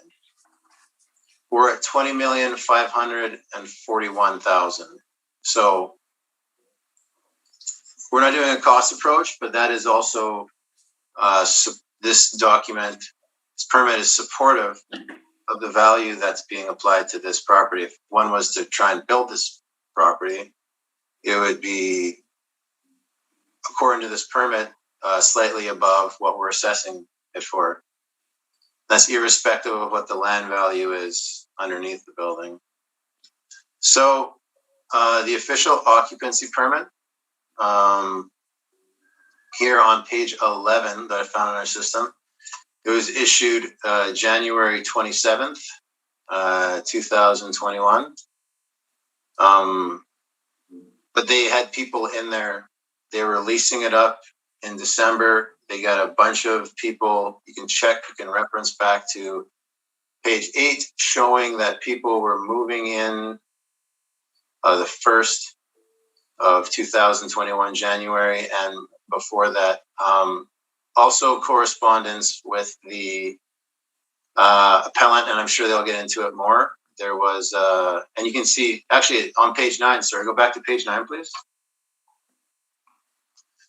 You can see the date of construction completion. They said they received an interim occupancy permit December 16th, 2020. So they're allowed to have people in there and start leasing up. The physical asset was completed and functional. They were just looking at the final occupant. They didn't get the final occupancy issued until the end of January 2021, as per going back and forth with property planning and development.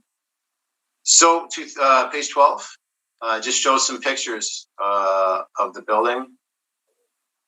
And this is just taken from the website based on their information. So you can see what it looks like on the inside and the outside. Looks like they have a common area. Looks like there's some kind of public balcony. It's probably questions in regards to the physical are probably best directed to the applicant, as they're more familiar with it than I am. So again, fee simple, for-profit purchaser. What would they purchase this property for? The rent comp support the rents, and as per when we put it on, they were up and running before we put the property on the 1st of January 2021. And the permit value supports our assessed value. So that's my evidence. Thank you. Thank you.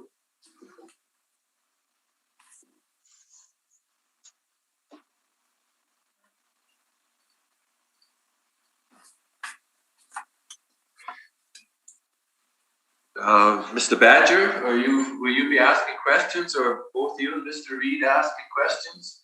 I'll lead the charge in terms of asking questions, and Jeremy's quite knowledgeable in the building. You know, so was I. I was involved in the pre-development of the building, but Jeremy may step in too if there's some questions he may have asked of them, and if he so wishes to do so. I was going to go back to his page 1 and start from there, and I have some questions on his overview or his brief. Okay, very good. Go ahead.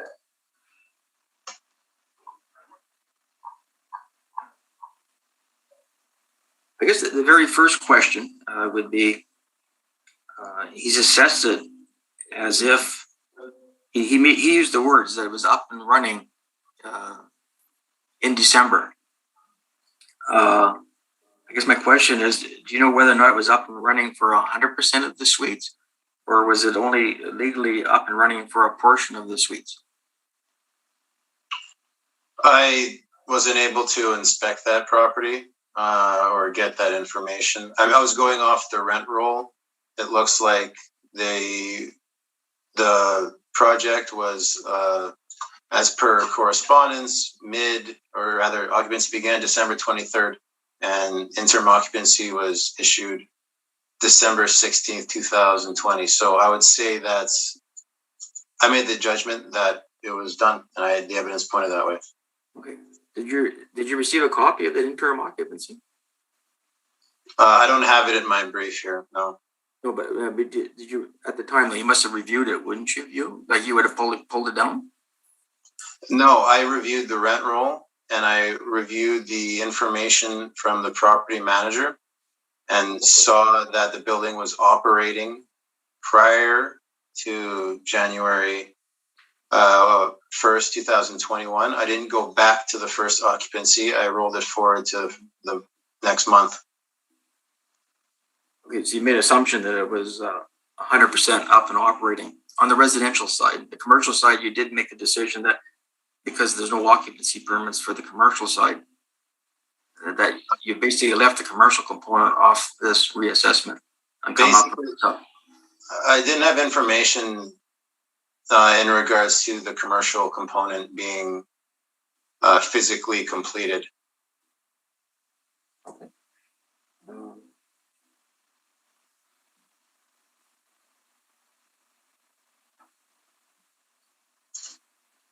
I guess one question I'm just going to ask about the assessment department's undertaking here. I just want to make sure there's a clear understanding between the board and ourselves. pardon me, you guys, because I don't do this every day for a living, so I just want to clarify a point. But my understanding is the reassessment came out in 22 and is retroactive for 1 full year on the basis that the building was 100%. The residential component was 100% complete as of January 1st, because you made the assumption that the building's up and running on January 1st, because that's the policy, right? Well, yeah, I mean, the information correspondence from the property owner, the rent roll showing that it was up and collecting rents. I felt it was appropriate to put it on. That's what we do with new buildings when they're done. We put them on. We don't, maybe in the past we have applied some sort of like lease up grace period, but that's unreasonable, because anyone buying the property like on the day that it started occupying is going to buy it for its full potential, not its temporarily how shall we say, lowered income producing potential based on a short-term lease up. So okay. It's up, we put it on.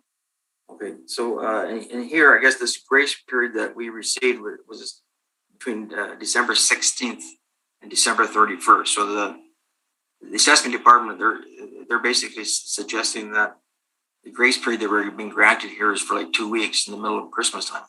Oh, I'm not even saying that there was a grace period applied on this one. We were just saying that it was done, we put it up. I wouldn't call 2 weeks any sort of grace period, really.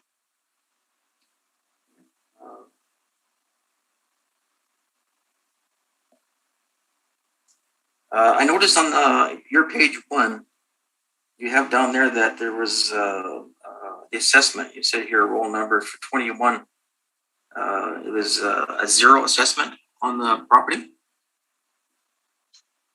Oh, I'm not sure why that generated. That might be what is to come for the commercial end of things. It wasn't completely entered. Again, this first part of the brief is automatically generated. The property is going to be supplemented again to be inclusive of the commercial classification. But that's what that number, I assume, reflects. It should say 60 other, but it's just an effect of it being halfway put on and then not put on. It's only, this assessment's only taking into account the residential component.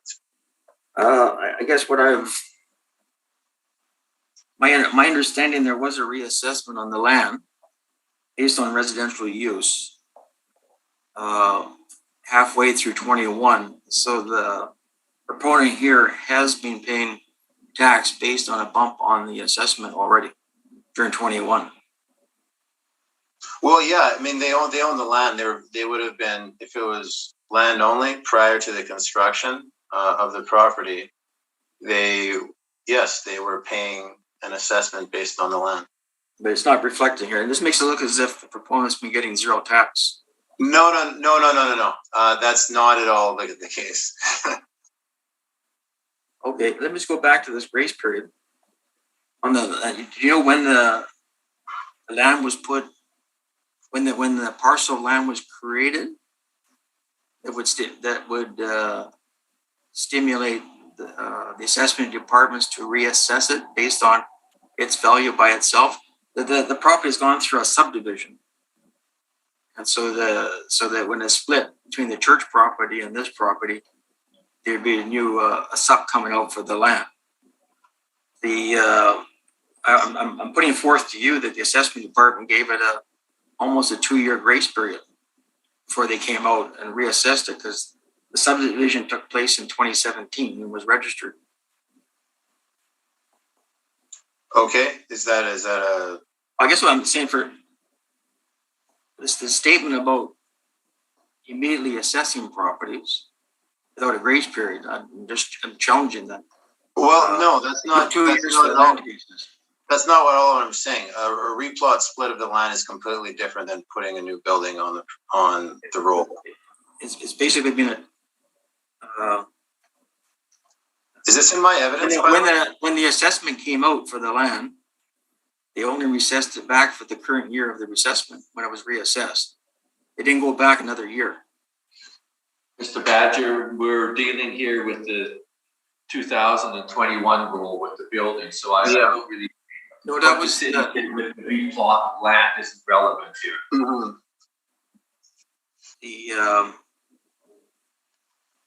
Well, okay. I just want to make the point clear. There was a reassessment, a 2022 reassessment for the land, and it was the reassessment notice was issued in 21. And it's effective for 21. It was not effective for 21, and then going back 1 year to 2020. Is this in my evidence or your evidence? Because this is the part where you question me on my. I'm questioning here because you got zero value here. I told you that has nothing to do with the replot. I already answered that. He said that's a mistake. So let's move on from the land value. Okay. Okay, I want to talk to this. So you were at the site and you walked around the site.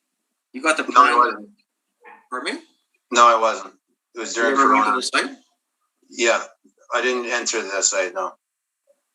Okay, you know, like, I guess what I would like to just comment on here is the plan area, which is the area that the building occupies on the site. Is that correct?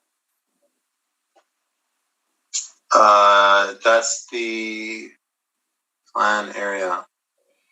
I'm not sure what that is. The land area is 13,244. And what's the building footprint? Like the land plan area would be where the building footprint sits on, right? Of the land? I'm not sure what that's in. I actually don't know what that pertains to, but that doesn't have any bearing on our valuation. Our valuation is based on the income approach. Okay.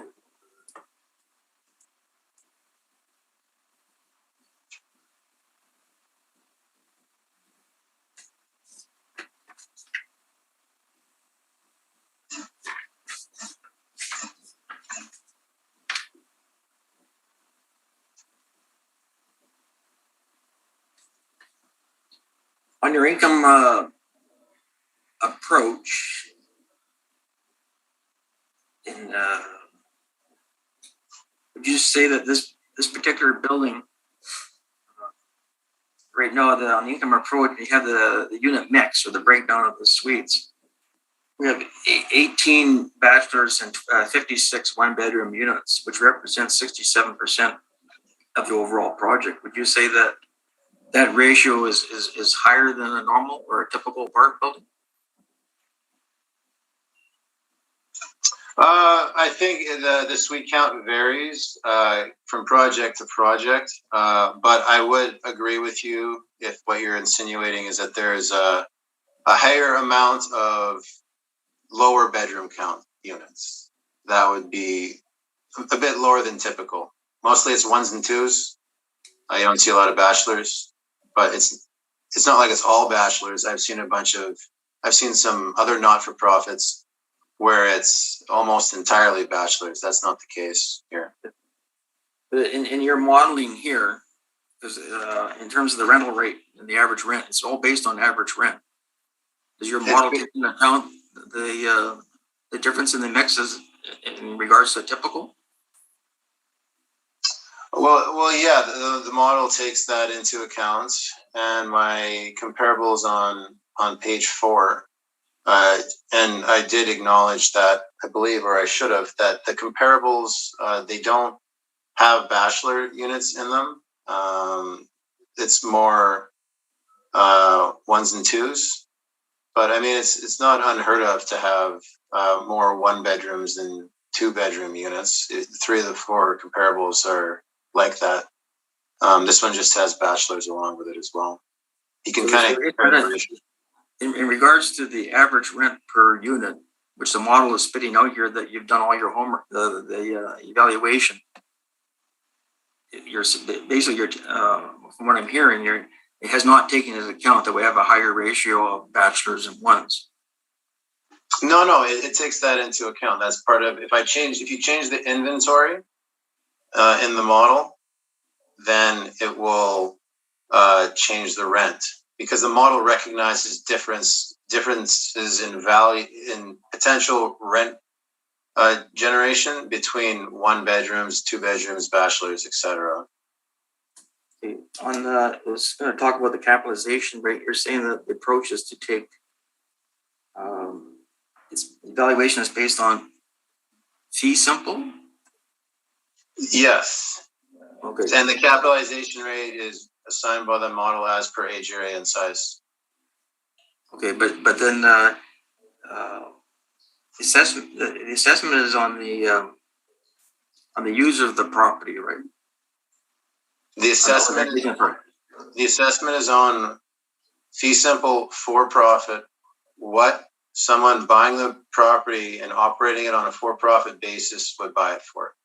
Yeah. Okay, you're aware that this property is on leasehold? I took a look at your brief and I saw that was in it. Yes. Okay. In your experience, with the capitalization rate for the exact same building, whether it's on leasehold or whether or not it's on fee simple, would there be an adjustment to the leasehold? Well, I don't have experience with that because we don't do that. That's not how we assess properties. In our assessments permit, we do it fee simple for profit. So whether a Manitoba housing property in another area, like say like Lake Gardens, 500 Balmoral, we still assess it at what it is, fee simple for profit, what someone would buy it for. So we don't change the methodology just because it's being operated as a not-for-profit. I'm not talking about non-profit. I'm talking about leasehold versus. Mm-hmm. Okay, so then well, we don't do that. We value them all as fee simple. Okay, and then if there's an adjustment, usually the adjustment is made to the cap then at the hearing because the computer model doesn't take that into account. The capitalization adjustment for what? Leasehold. No, we don't value them leasehold, so there's no adjustment to be made. Okay, but this is okay. I guess basically it's the experience. Then you're saying, like I've had some past dealings on leasehold, but they do make an adjustment. But Mr. Badger, you'll have to present that in your evidence. He hasn't presented any evidence on leasehold.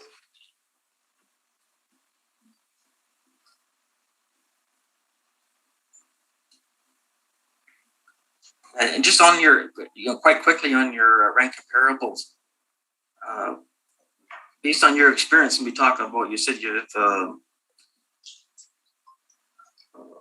you've assessed other affordable housing projects or nonprofit project. Would you say there's a physical difference between the two, market rental apartments and nonprofit affordable housing properties? Yeah, and typically you don't see a lot of new ones. Like this one's more of an anomaly. A lot of it's like older stock, a lot of older high rises like built in like the 70s or eras gone by, and you can see that in those properties usually they're built and maintained in a more utilitarian kind of way. So you can see when you go in there that there's a physical difference in regards to the level of finishing.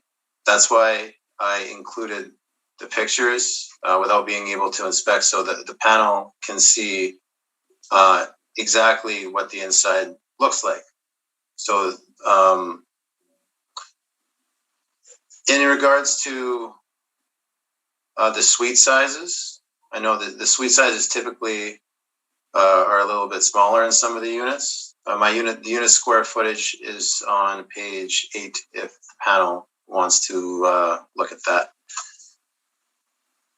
Okay, but so all your comparables are all you've already acknowledged that those are all for profit housing projects. Yes. There's been no adjustment on the rental rate for this one being a non-profit, which would have physical differences. Well, you like balconies? There's no balconies here. Okay. All the other ones would have balconies, right? Or I think they do. This one's also built in 2021, and there's other differences as well. And you can compare you can look at the pictures, like it's new finishing. I've seen the pictures, yes. They look, Yeah. on the surface, they look pretty. But, okay. And Well, Jeremy. that's all we have to go off of is the pictures, right? No, I'm talking about physical. I'm not worried about the cosmetic. I'm talking about the sizes, average sizes. I'm talking about no balconies. I'm talking about parking. There's no parking. They got 13 stalls for 110 Yeah. units. That's definitely a real consideration for sure. Okay, but those considerations haven't been taken account in these your market comparables. Well, I mean, you can see that. Okay, so you kind of look at it and you're weighing it. Okay, so the building is newer than all of the comparables, but it also has a lack of parking equal or close to the amount of units there are, and the suite sizes are probably on the smaller side in comparison to the comparables. So you kind of, but it's also brand new. Yeah, okay, but So you kind of try and balance it out. you're not done your rent. What is your rent? I'm not too sure of your age. Well, I guess the information here is off because like 595 has gone through a complete restoration. What, about 2 years ago? Yeah, and that's why I included it, because I'm familiar with that property. I've dealt with that property at the municipal board. I won't dwell on too much. Would you consider this the neighborhood that this property is in, like what they refer to as West Broadway? Okay. Would you say that neighborhood is comparable to downtown Legislature Ground area or the Gordon Village? Sorry, not the Gordon Village, but the Osmond Village area? Well, it's between those two, and basically you have to try and look for area-wise as similar as possible. It's not very far from either location, but it's not in either location either. It's between. So that's why those were the comparables that were selected. So if it's I'm sorry, I shouldn't. Okay. You're aware that the university has a sister building that is identical to this building. It's a mixed rent, mixed income, affordable housing project that's been up since 2017. But there was you wouldn't use that as a comparable then. Again, I don't know what building you're referring to. Mr. Badger, he hasn't used that as a comparable, so you can't ask him about that one.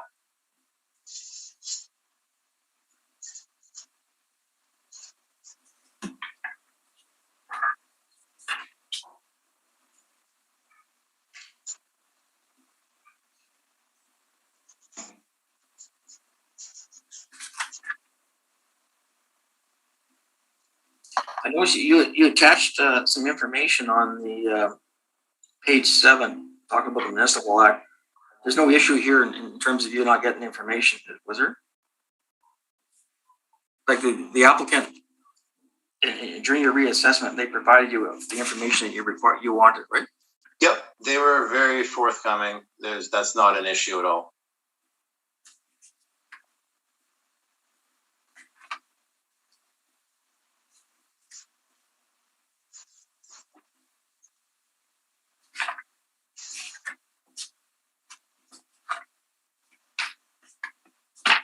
There's one last question. You make reference that you thought your appraisal assessment value was reasonable because of the you saw that the cost to build the building were higher than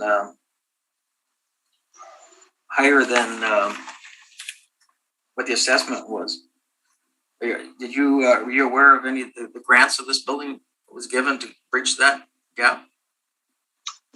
No, I wasn't looking at grants. I was just looking at a total cost. Again, it's done by the income approach. This is just the information on page 10 showing the total project value. That's just something that looks to be supportive of the income approach results. With your rents, though. Our evaluation. Yeah, our evaluation. Rents that you're using, but okay. I just want to say, but you're unaware of the grants of this building. were given to bridge the gap because of the rents they feel they can get. Again, that's not something that's specific. Those grants, I'm sure, are predicated on it being operated as a not-for-profit. So that's not what we're evaluating. So that's not something that I looked into. Okay, that addresses all my questions. Thank you. Jeremy, Mr. Reed, would you like to ask some questions? No, I don't think I have any questions, and I do have some comments, but we can make them in our presentation. Okay, thank you. We'll see if the panel members have questions. Mr. Therian? Yes, just to confirm a few things here. This is model driven, is it? The workup? Yes, based on comparables. Yeah, okay. Now, I was looking at your pages 8 and 9 because I thought they were helpful here. So you've established that the 1st of January 2021 was the effective date of the assessment here, and there's a couple of questions I had on that. You've also said, and I think the appellant mentioned that you also back the assessment up by the construction value in the permit, which was 21 million. That's all correct, what I'm saying here? Yeah, I mean, that was just kind of like a test. You know, if someone was wanting to build something, irrespective of the value of the land, it says the total project value is 23 million. It might have been a little bit more, it might have been a little bit less. That's probably a better question for the applicant than me. Okay, on your page 9 evidence, it shows that I'm not sure what the date of that thing, but I'd have to look it up, but it was leased at 77% with 25% vacant. What is the current vacancy rate? So obviously the city, through his approach, is establishing the assessment on the 1st of January. But you're also showing only 2.6 in the vacancy rate. Now, could you maybe clarify a little bit for me how you apply this? Because as I'm reading this evidence here, it seems that there's a quarter, basically, well, not quite a quarter, but close, but that is vacant. Could you try and explain that to me, please? Yeah, no problem. So like a big project like this, $20 million, it's going to be what we're valuing as an arm's length transaction. So that's a knowledgeable purchaser, but also a knowledgeable vendor. So given a project of this size, $20 million, it's a long-term investment. So while the purchaser might try and contend that, we should lower the price on this long-term investment because of this short-term temporary lease-up period, a knowledgeable vendor isn't going to agree to that, isn't going to sell it for less, because that's not a factor that's going to continue into perpetuity. And at a price tag of $20 million, whoever's buying it is operating it on its long-term perpetual income generation potential. So as such, it would not transact based on a temporary short-term vacancy. It's not reasonable that a vendor would sell it. They'd be selling it at a discount, basically. Yeah, but I guess the problem I have, the city will get back in 2022 when it, with the normal vacancy situation, I guess. So I'm just trying to see what makes sense here. I understand what you're talking about, value and the looking forward, but I was just trying to see what kind of a break a person gets when he, and I'm talking a person, well, obviously it's a corp, but that's fine. When there is an assessment. Yeah. Okay, So, yeah, so I think you've tried to explain it the best you could. I'm not sure I understand it, but that's fine. Now, the parking, I think, was raised because that's another question I had. There's only 13 outdoor, and I don't think there's anything else, but I think you did mention that this was an issue, correct? yeah, that's a very fair comment. That there's only 13 outdoor parking spots. So that's something that would be considered a negative aspect, especially on a for-profit basis. So that's something that's attached to this property. Okay, the last question I have, Mr. Chairman, is I see that in the rent, 50% of the suites have heat, water, hydro.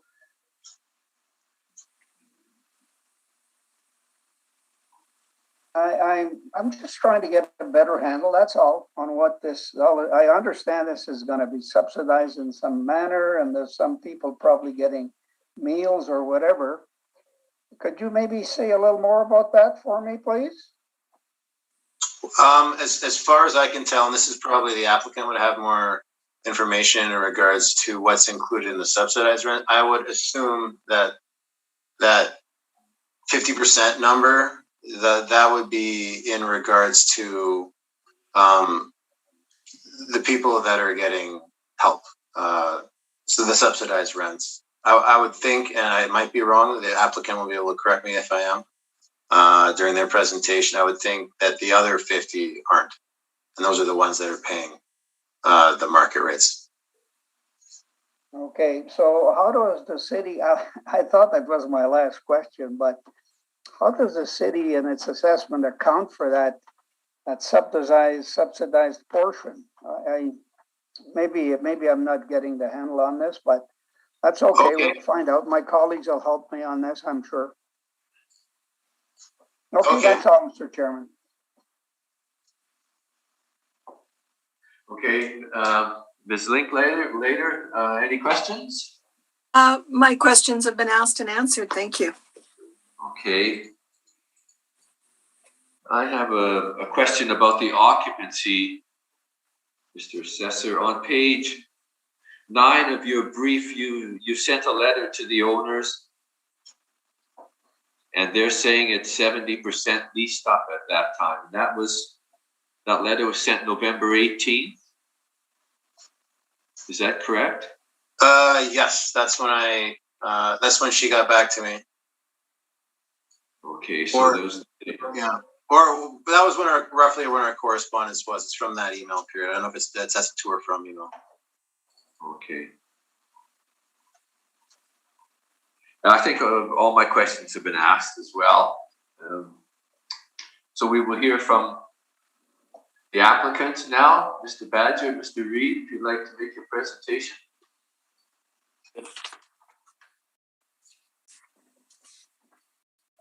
You got my brief in front of you. Yes, we do. I'll try to skim through it quickly. I'm sorry, I know I get carried away sometimes. Anyways, I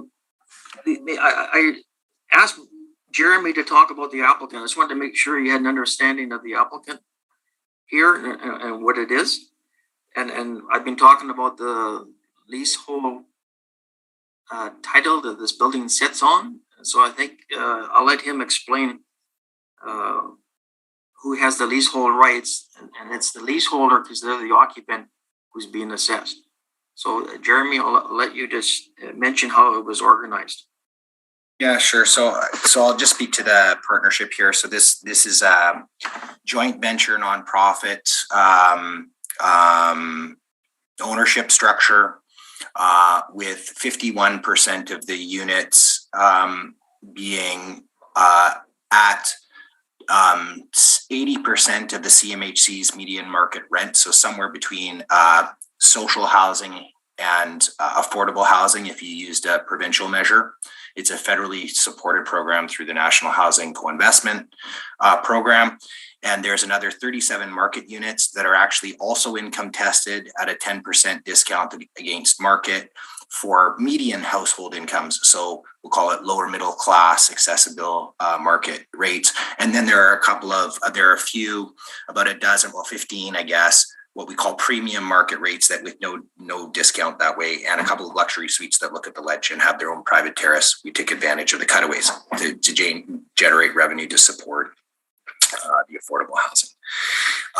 The partners in the project are the University of Winnipeg Community Renewal Corporation's community arm, which is UWCRC 2.0, and Project X, which is a wholly owned nonprofit corporation of All Saints Anglican Church.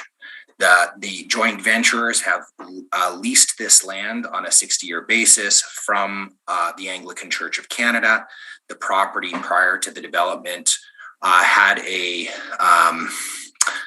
a structure that had reached its usable life. It had been used by Agape House as a soup kitchen and was actually in very poor repair. And was demoed for the building of this building, but for I think a second story apartment unit that they had in that 1960s annex. The church itself on this land hadn't paid taxes since 1876 or something like that, right? It was tax-free property, that's church property. So the nature of the partnership is that this is a national co-investment project supported by CMHC through two nonprofit partners, a church and a community housing nonprofit developer, which I'm the CEO of.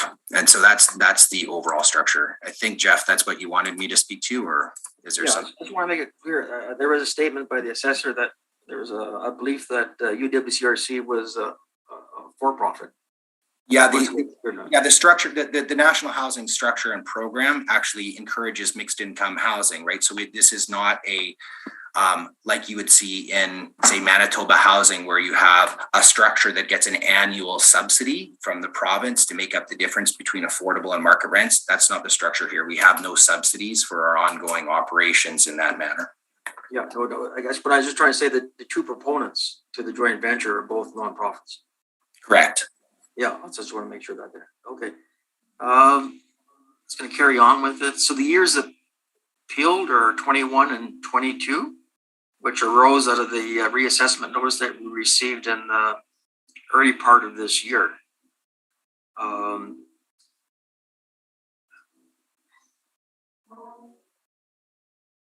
Just going to carry on with my notes here. The type of apartment building, it's an apartment building.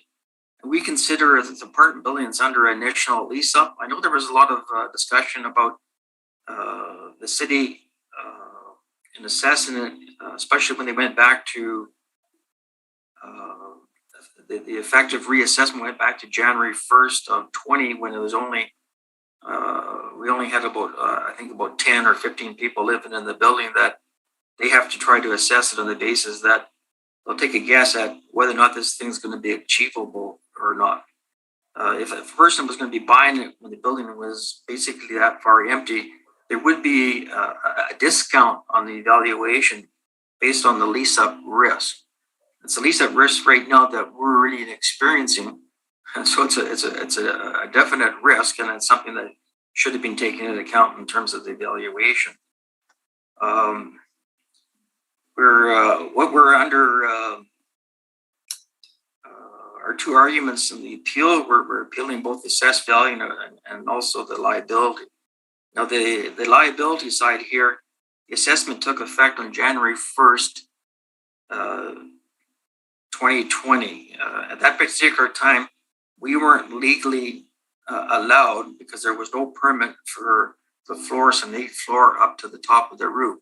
So we only had the right to lease out, where the building was only, its legal ability to earn income was restricted for the roughly 50 units above that level there. So we're operating on a true interim occupancy where not 100% of the building was occupiable. So I stressing that because I believe there's been sort of a jump here, not an understanding of where the building was really at as of January 1st, 2020. the property that's lease here, it is a leasehold. It's a 60-year lease, and after 60 years, the rental on the property, the lease that they're paying, can be adjustable. Okay, so the church can turn around at that time and start to raise their rent. I know the assessor also talked about that a person would come in, buy it when it was empty, and they said they're looking at it because they're worried about the long haul. In the long haul here, there's a huge risk in the long haul as to where's the land rent going to be going at the end of the 60-year period. I guess I'll talk a little bit further about leasehold versus freehold. We get into the capitalization argument. The building area, the total gross area is 90,000 square feet. The planned area is the building, the portion of the building occupies the land. I'm only raising this, I don't like to be picky on what I believe is an error there, but the planned area is approximately 11,900 square feet on the main floor. What I'm trying to say, because the difference between the land area and the planned area only leaves you about 1,300, 1,500 square feet for green space and for sidewalks. This building is very, very dense on the land. Like some of these other buildings are talking about, they got nice, grounds in front, green space, things like this. This is a tight building, but you can, it's a tight building, and the proponents here accepted it being very tight like that. They just want to get the physical building to bring on, affordable housing. If it was true, so it's another physical attribute towards affordable housing, such an aggressive site coverage. There's 13, the building type, it's a high-rise concrete frame, 110 units.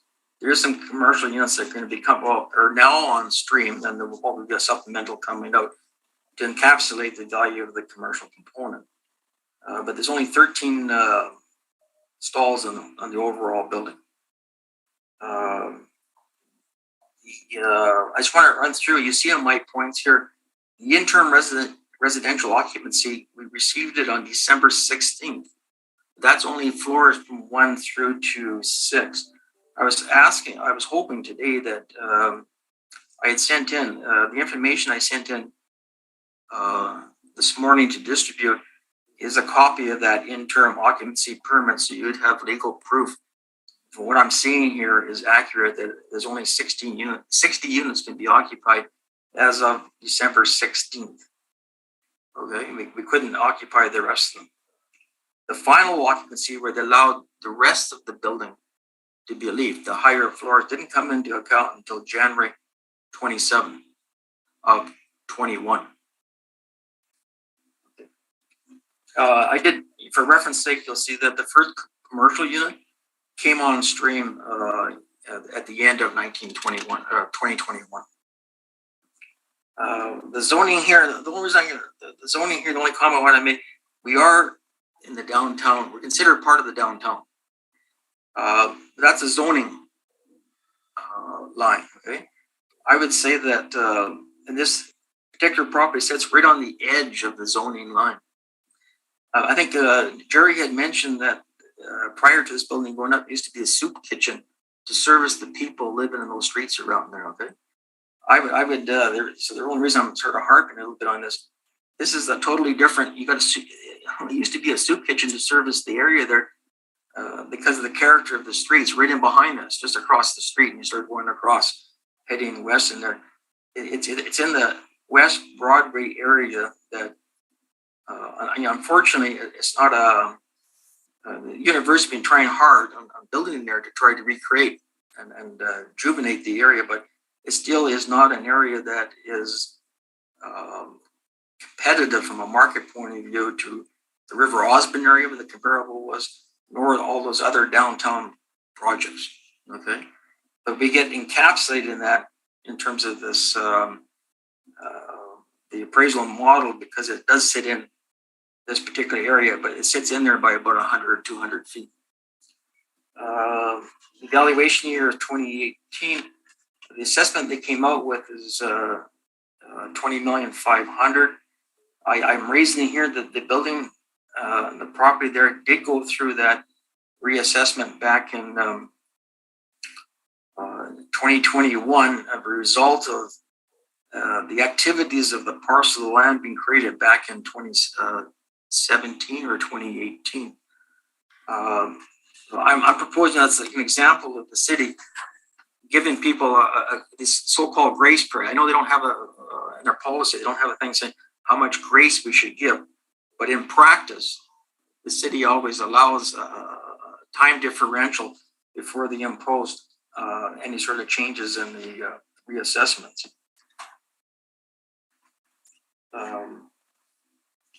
My recommended value, especially for 2021, is that we should be afforded the grace period for the total year of 2021. Because a building doesn't achieve its value, its full potential of value, until it's substantially leased. You know, operating at 75% occupancy, we're losing money badly, and there's no value. It's a negative value, which I'll show you later on in my financials.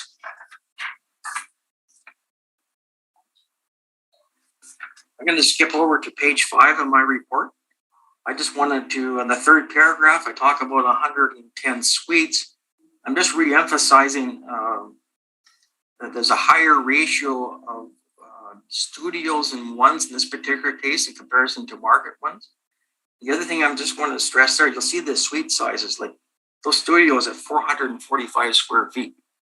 They're tiny little boxes, but unfortunately, in the model that spits out these rents and stuff like that, doesn't take into account that type of differential in suite sizes.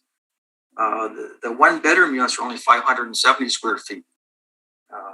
3 bedroom at 979 square feet. Most of those market 2 bedrooms that they're using, I would, based on my experience in the marketplace, I would say their 2 bedroom units are anywhere from a 2 bedroom unit is anywhere from 850 up to about 1,000 square feet. And here we're squeezing in a 3 bedroom unit at under 1,000 square feet. The thing I really want to, I know we can't, just because we operate it as a nonprofit, we operate it as an affordable housing projects, and I know that the city has to take into account, treat it as if it's market, but there are physical differences in this building in comparison to the market, like typical market units, and I just want to highlight there. One is the unit mix, which the assessors acknowledge. Only all the new buildings come on the street now, it's quite typical to have in-suite laundry. This one's like the olden days where it has a common laundry room for 50% of the units. So the market rent units that we have in there, yes, they have in-suite laundry. The other ones, the affordable units that have that discount in their rent, they don't have that luxury. The building's parking ratio, which we talked about, and again, the assessor was talking about, there should be, could be some sort of, consideration for the fact that there's limited parking. The individual suite sizes I mentioned, 15 to 20% smaller than the typical. We have mid-range interior finishes in there. The other thing I was saying, the studio units, they don't have dishwashers. I'm pretty confident. No, any new building or even any building that's gone through renovations, they would include automatic dishwashers and or microwaves within the units. Our studio units, there's not enough room in them to have that kind of stuff in there. I do mention here our rents are hot rents, which means our utility costs are higher.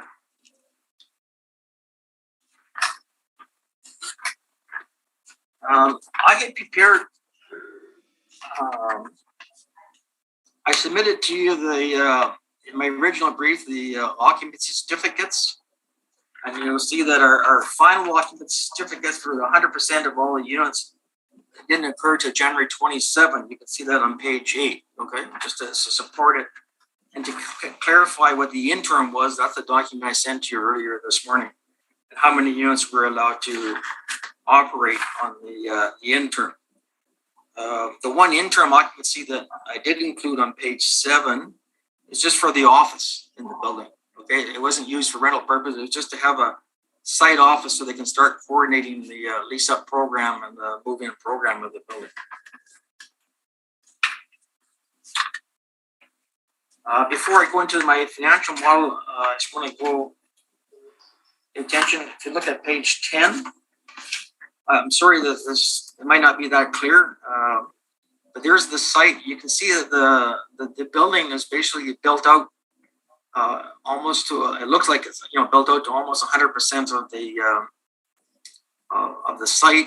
The parking stalls, that one row of parking that's to the north or closer to the title there, that's outside. There's nothing above it. And the only other area that we have sort of green, so-called green space, is to the right off of Broadway Avenue. That's the only other part of the site that is basically open for public use or for green space and stuff like that. The building is basically occupying about 85% of the aggregate site.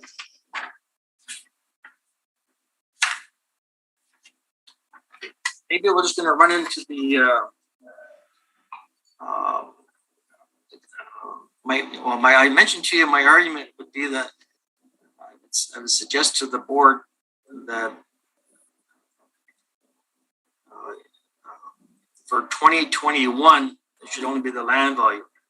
For this year, for the year tax year 2022, yes, be on some sort of a form of an income approach. What I've done here to show you here, I prepared the table based on the workup, the way the assessor has done it in his application there. So it's got the information to the left-hand side column. The first column with the numbers in it would be the assessor statement. You can see that the assessor used average rents of $1,300. I want to highlight that he used the 2.6% vacancy rate. His operating costs were $648,000 for the building, which is driven off of that 38.7% operating cost ratio. And he utilized at the bottom down there, he utilized a capitalization rate of 5%, which is in the lower range of capitalization rates for apartments in the city of Winnipeg. I prepared what I referred to as the owner's normalized statement, and I apologize because the year 2021 we're going through a lease up. We don't have any like firm or proper evidence of that's operating. But what I did do here is I mean normalized. I used the average of our actual rents that you saw on that table that the assessor had included in this package. Our average rent is 972 square feet. Our market rents have not been tested yet in there. We have that, is it 15% vacancy at the year end of 2021? Jeremy? Right, 15% vacancy still? So we are currently, we've just achieved 89%. I think it was around 80% occupancy at the turn of the calendar year. I think the assessor did the rent roll. It was 77% leased at the end of 2021. Okay. At the beginning of the year, we had 14. We had 14 move in the year prior between December 23rd and January 31st, and then a handful of suites in January 2021 under this 60 allowable. So very high vacancy. What I'm suggesting that from our experiences, we're having difficulties renting up the market rates. They're saying those markets in that area can't be achieved. So that's where our vacancy problem is. So yeah, it's the premium and market units that we have not been leasing at the posted rates. Okay. So I put together what I refer to as the owner's normalized statement based on the information that I have for 2021. I use the actual at the year end, actual average at the December 31st statement. And in my operating costs, I use our projected or budgeted operating cost for the year 2021. I used, just right now for simplicity, I used the 2.6% vacancy rate. the net income after applying all that is $663,000 down at the bottom, net operating income. I changed the capitalization rate. My argument for the capitalization rate, and I know that this board, the Board of Revision, I've been involved in all the, for about a period of about 10, 15 years, all the filings on Portage Place Shopping Center, where the big argument there is that the government owns the land underneath the building and leases it to the private operator up above, and they couldn't sell the shopping center because it's on leased land. No one wants to buy it. When you have property that's on leasehold title, it's difficult to get financing. Not all lenders will finance on leasehold land. Not all investors, like the REITs and stuff like that, they won't buy properties that are on leasehold titles like this property is here. I gave the capitalization rate an adjustment of 5.5% for those factors, plus for the factors of the physical factors of the building with its affordability features to make it affordable when we're building it. So that gives you a market, but this is based on 21 numbers, okay? And what I did was I applied a time adjusted adjustment to it to bring it back to 2018, the base year. So I discounted the revenues by 3% per year for 3 years, and operating costs by 3% too. That would, the end result then at the 5.5 capitalization rate would give you a value of just under $11 million.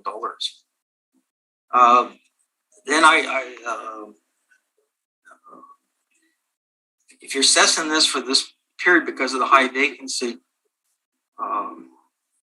maybe it's probably I was just proving the point.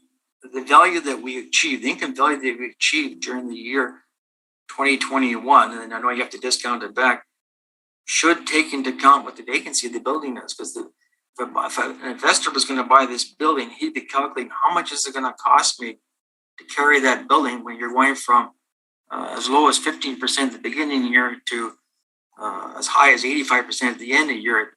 They would apply some sort of vacancy factor for that period.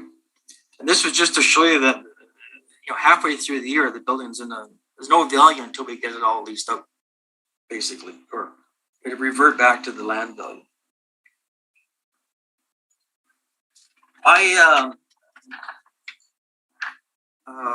Because the question would be, I did ship in a second document this morning, and an example. We have a sister building that is identical mandate, 320 Colony Street. It's in a better location because it's right in behind the art gallery, right in behind the Bueller Center there. And I did a workup using their market rents, not their subsidized rents, and not an average. I used their market rents on that building that we, off the numbers that I had for 2017, and I did the same sort of workup like this to support, to get an idea if we use the market rents from 320 Colony Street, where would we be in terms of an evaluation? I'm not too sure if the board will permit, but maybe I'll just pause for a second to see if you guys would consider that.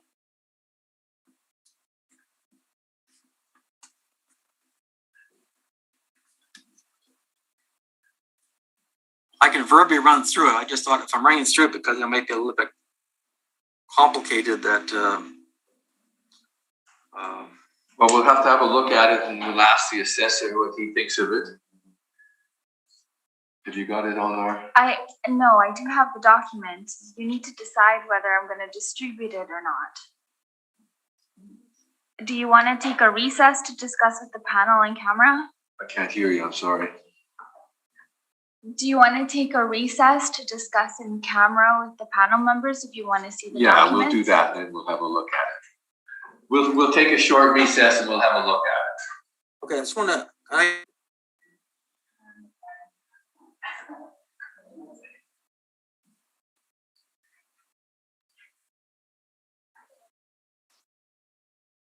Okay, I'll call the meeting back to order.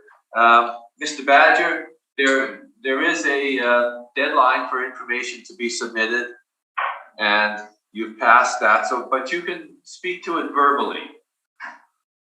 You can give us what you like verbally, and we'll take it as it is.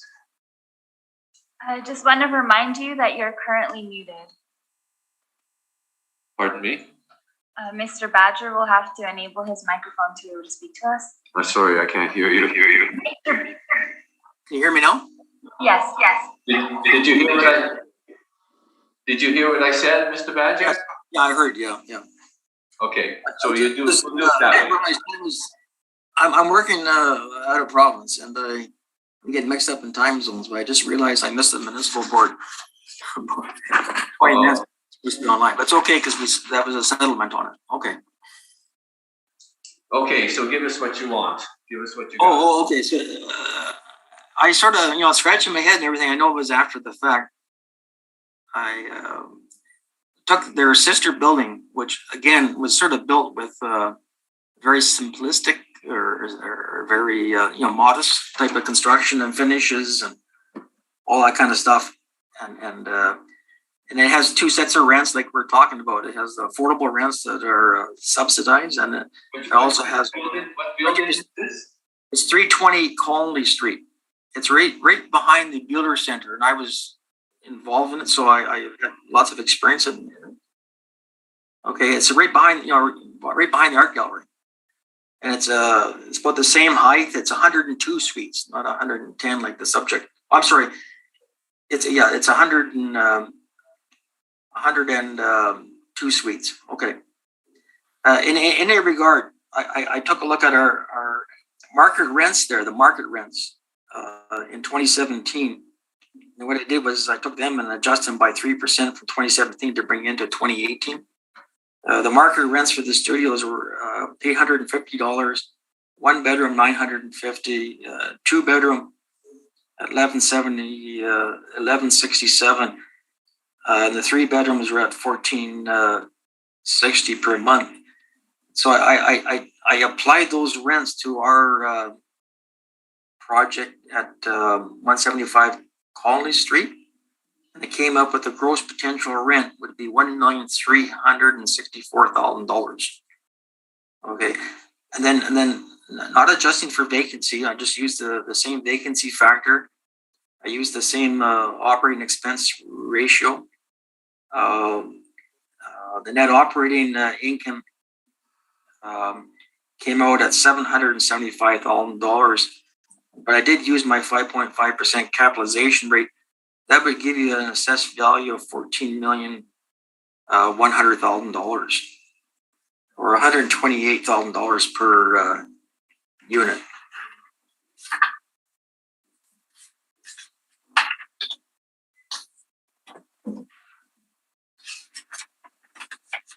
So I guess in summation, I'm slightly deviating from my brief. I did. I guess the way I worded it there, my recommended value for this. I'm assuming you can break the assessment notice up, that you can have the assessed value for 1 year and assessed value for the 2 years. So, and my final recommendation would be the assessed value for the period for the tax year 2021 should remain the land value to provide us with what I would say would be the typical grace period. 320 Broadway Avenue had over a year grace period to get it leased up before the assessed value came into place. All our other past projects at the university, student housing project just off of Main Street behind the Richardson Center. All our other properties. Portage, I think you meant to say. Okay, so for 2021, I'm suggesting keep it the land value. For 2022, using the Colony Street market rents, but the physical structure would be similar to West Broadway. It would give you a valuation then of $14,100,000. Is it possible for me to just make a comment? Well, we'll let Mr. Badger finish first and then. Okay, sorry. But Jeremy, I just want to I know what Jeremy wants to say. But Jeremy, the next step of the board's going to ask me questions of my brief. And then both parties have a summation. So I think the comments you want to raise should be brought up in the final summation. Do I have that correct, Chair?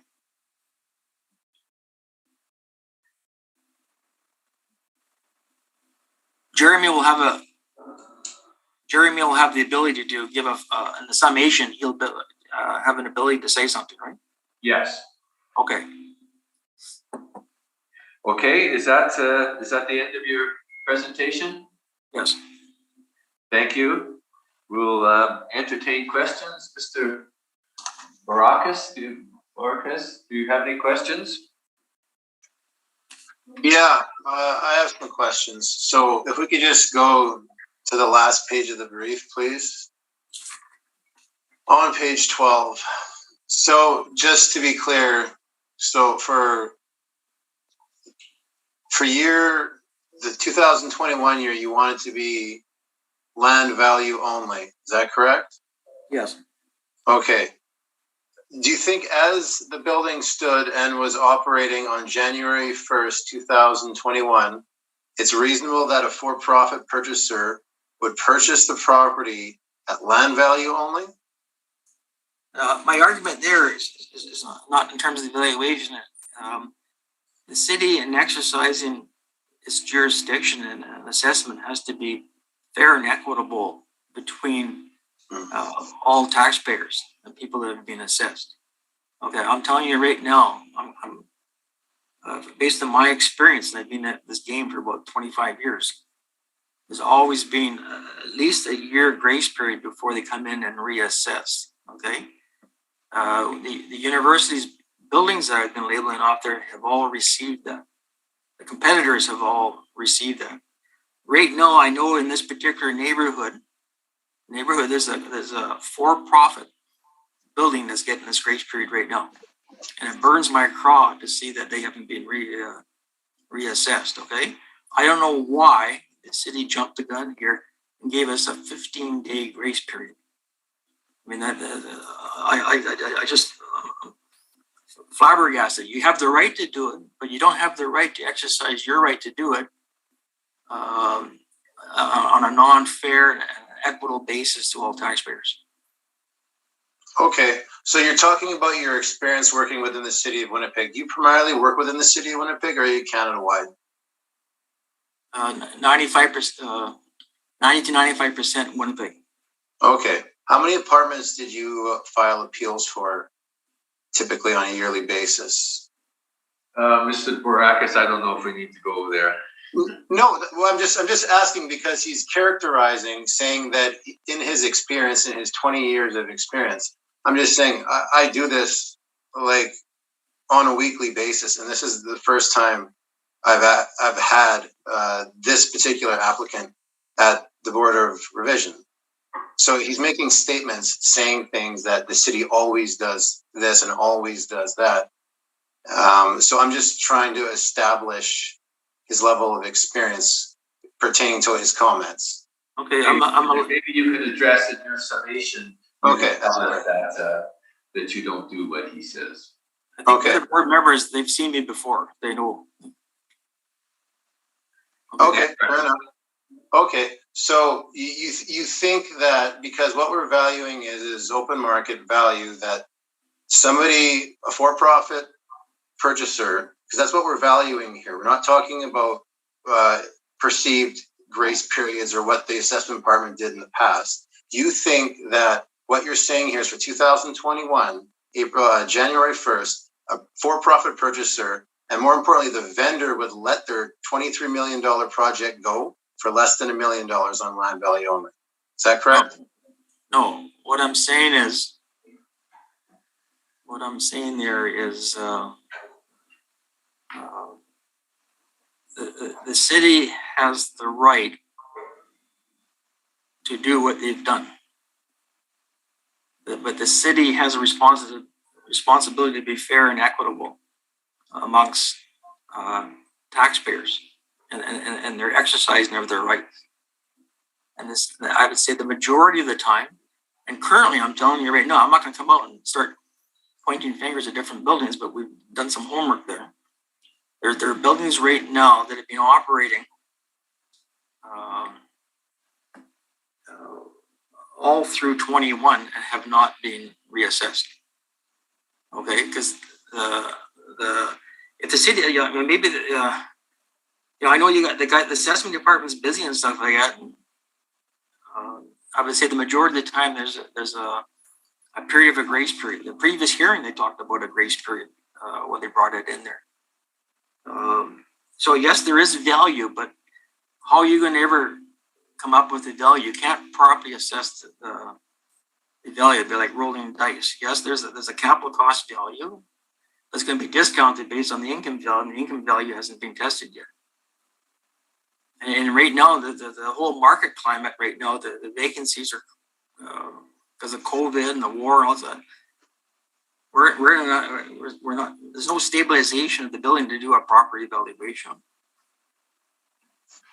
Okay, so I think the board understands what we're saying here. So Yes.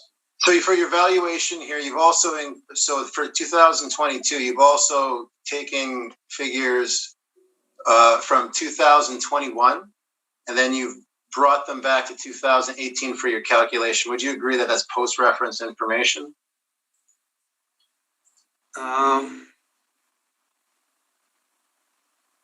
Actually,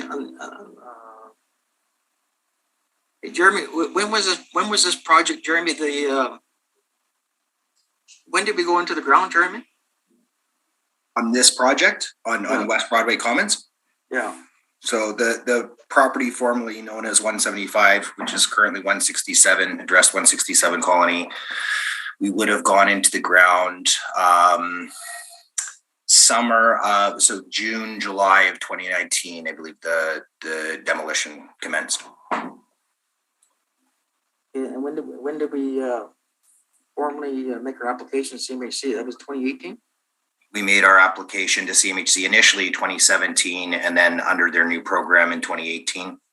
Yeah. Mr. Chairman, I think we allowed some comments verbally, and I think we should move on now. I'm just going to answer his question. Not sure it's adding anything to what we're going to be deciding anyway. So I would suggest we go back to the hearing and go back on the appellants. We haven't asked any questions yet, so we can get there and get her done. Okay. Okay, Mr. Good Baracus. call, Mr. Chairman. That's my view. That's good. We're happy to have your view. I think that we understand it's been, we've gone through the subject of the effective date quite a bit. Maybe we can move on from that. And okay. Okay, so I brought up the post-reference information. I just asked that that's treated equitably across all properties today and applicants. So I think you guys have an idea what's going on here. So I'm just going to save the rest of my remaining comments for my summation. Thank you. thank you. Mr. Therian, any questions? Yeah, just going back to what was said before, I think Mr. Reed mentioned that at the end of the 2021, 89% of the suites were rented. Is that correct? No, that's current as at March 10th. It was a lesser amount at the turn of the year. What was it at the end of the year? Would you know? It would be approximately, it would have been at about an 80% lease rate at the end of December. So there'd be about a 20% vacancy at the time. Okay. I think that's the only question I had, Mr. Chairman. Thank you. Okay. Ms. Linkletter, any questions? I have no questions. Thank you. Okay.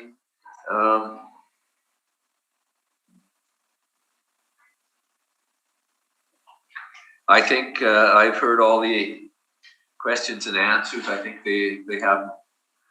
you've answered all my questions as well. We'll see if the assessor has something to say in summation. Okay, so the issue of fair and equitable has been brought up in regards to when we put properties onto the roll and their overall evaluation. So in the past, there was a grace period that was given. That's no longer the case, and it's been like that for over a year, probably 2 years at least. So that's why I wasn't trying to be pointed with my question about the applicant's experience here in Winnipeg. But we don't. I put on new dwellings. That's part of my job. And lately, like the last property that was talked about here, like other new properties, which are the properties we typically deal with on in between cycle years and supplements, the new properties are getting put on when they're completed and they're running. Therefore, if we're talking about fair and equitable, we shouldn't be making a change for this property on that behalf. And there's a test of reasonability. Like I said, January 1st, 2021. Is the vendor going to sell that property that's got 14 people in there and more people on the rent roll for $931,000? Or are they going to sell it for 20 million something based on the fact that they built the thing? It was, for $23 million, subsidies required or not. That permit shows a test of reasonability. And not for nothing, we're less than the total project value, not even including, I would assume, the price of the land. So 20 million seems reasonable. Other apartments that have subsidized rents, we use market rents. We don't use the actual rents like that were included in the discussion. So if we're talking about fair and equitable for the taxpayer, application of assessment methodology and distribution of the tax burden, the city of Winnipeg has not done anything different with 175 Colony than it does with any other new building that has a component or is entirely not-for-profit rents. I believe our value is representative of the building January 1st, 2021. Thank you. Thank you. Mr. Badger, Mr. Reed, something in summation? I just want to, for the year 2021, I just want to reiterate, I disagree that the city's change or directive is being applied fairly across the board.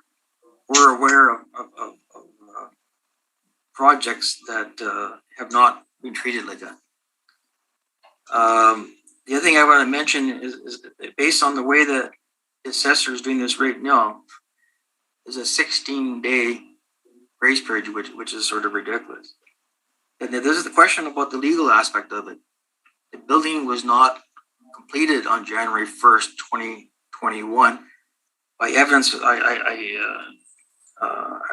told you that the interim occupancy permits, which he has a record of, only allowed us to occupy 60 units as of January 1st, 2020. So the building was not completed yet. So legally, you can't come in there and assess it as 100% complete when it's not completed.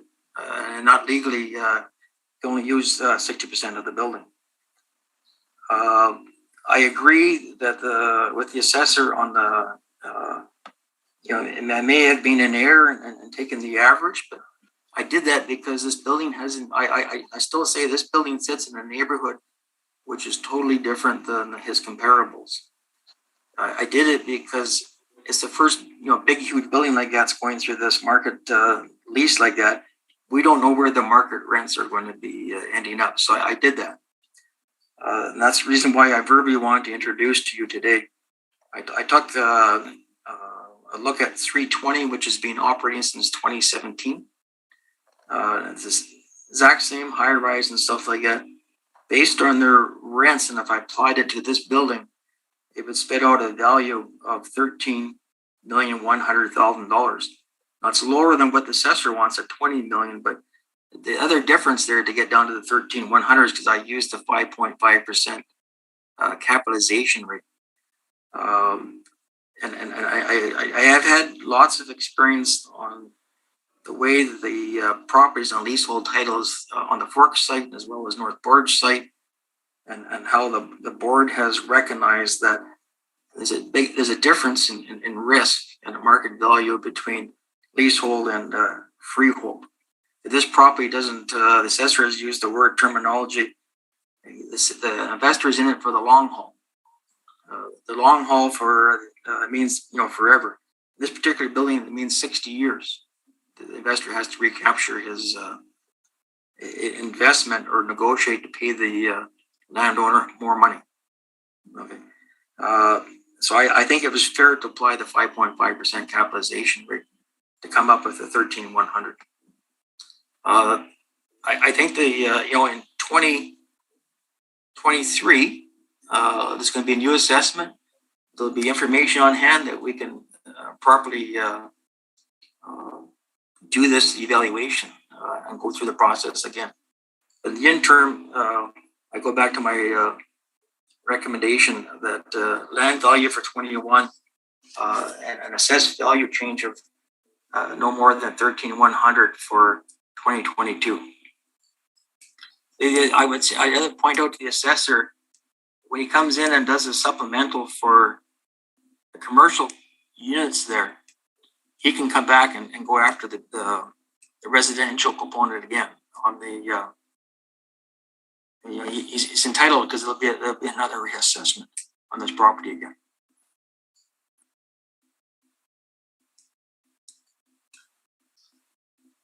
Thank you. Is that? Yes, that's Jeremy. Jeremy, I had that one comment.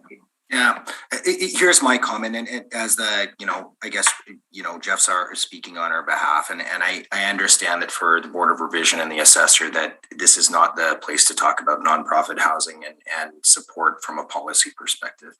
I will note that this is a project that actually qualified for Live Downtown TIF financing, and then that program was expired. And yesterday, EPC, I believe, approved a new TIF for national housing co-investment projects, as this one is, for 80% municipal TIF for a period of 25 years going forward for projects like this.